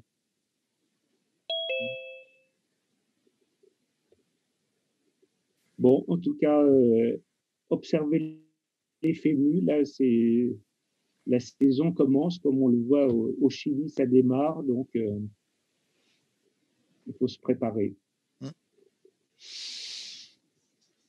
Bon, mais je vous propose de terminer cette soirée, d'aller profiter de la nuit pour dormir. Et, merci à Pascal pour cette présentation. Plaisir. Super claire. Et pour toute l'expérience que tu nous as fait partager. Voilà. Et il y en a beaucoup. Pour dormir, Frédéric, mais pourquoi faire? J'ai un peu besoin quand même. On est vendredi, remarque. On est vendredi. Exactement. En tout cas, merci à vous tous. Super idée, super sympa. Et à très bientôt. Bonne soirée à tous. Merci. Bonne soirée. Bonsoir à tout le monde. Bonsoir tout le monde, merci. Salut. Ciao.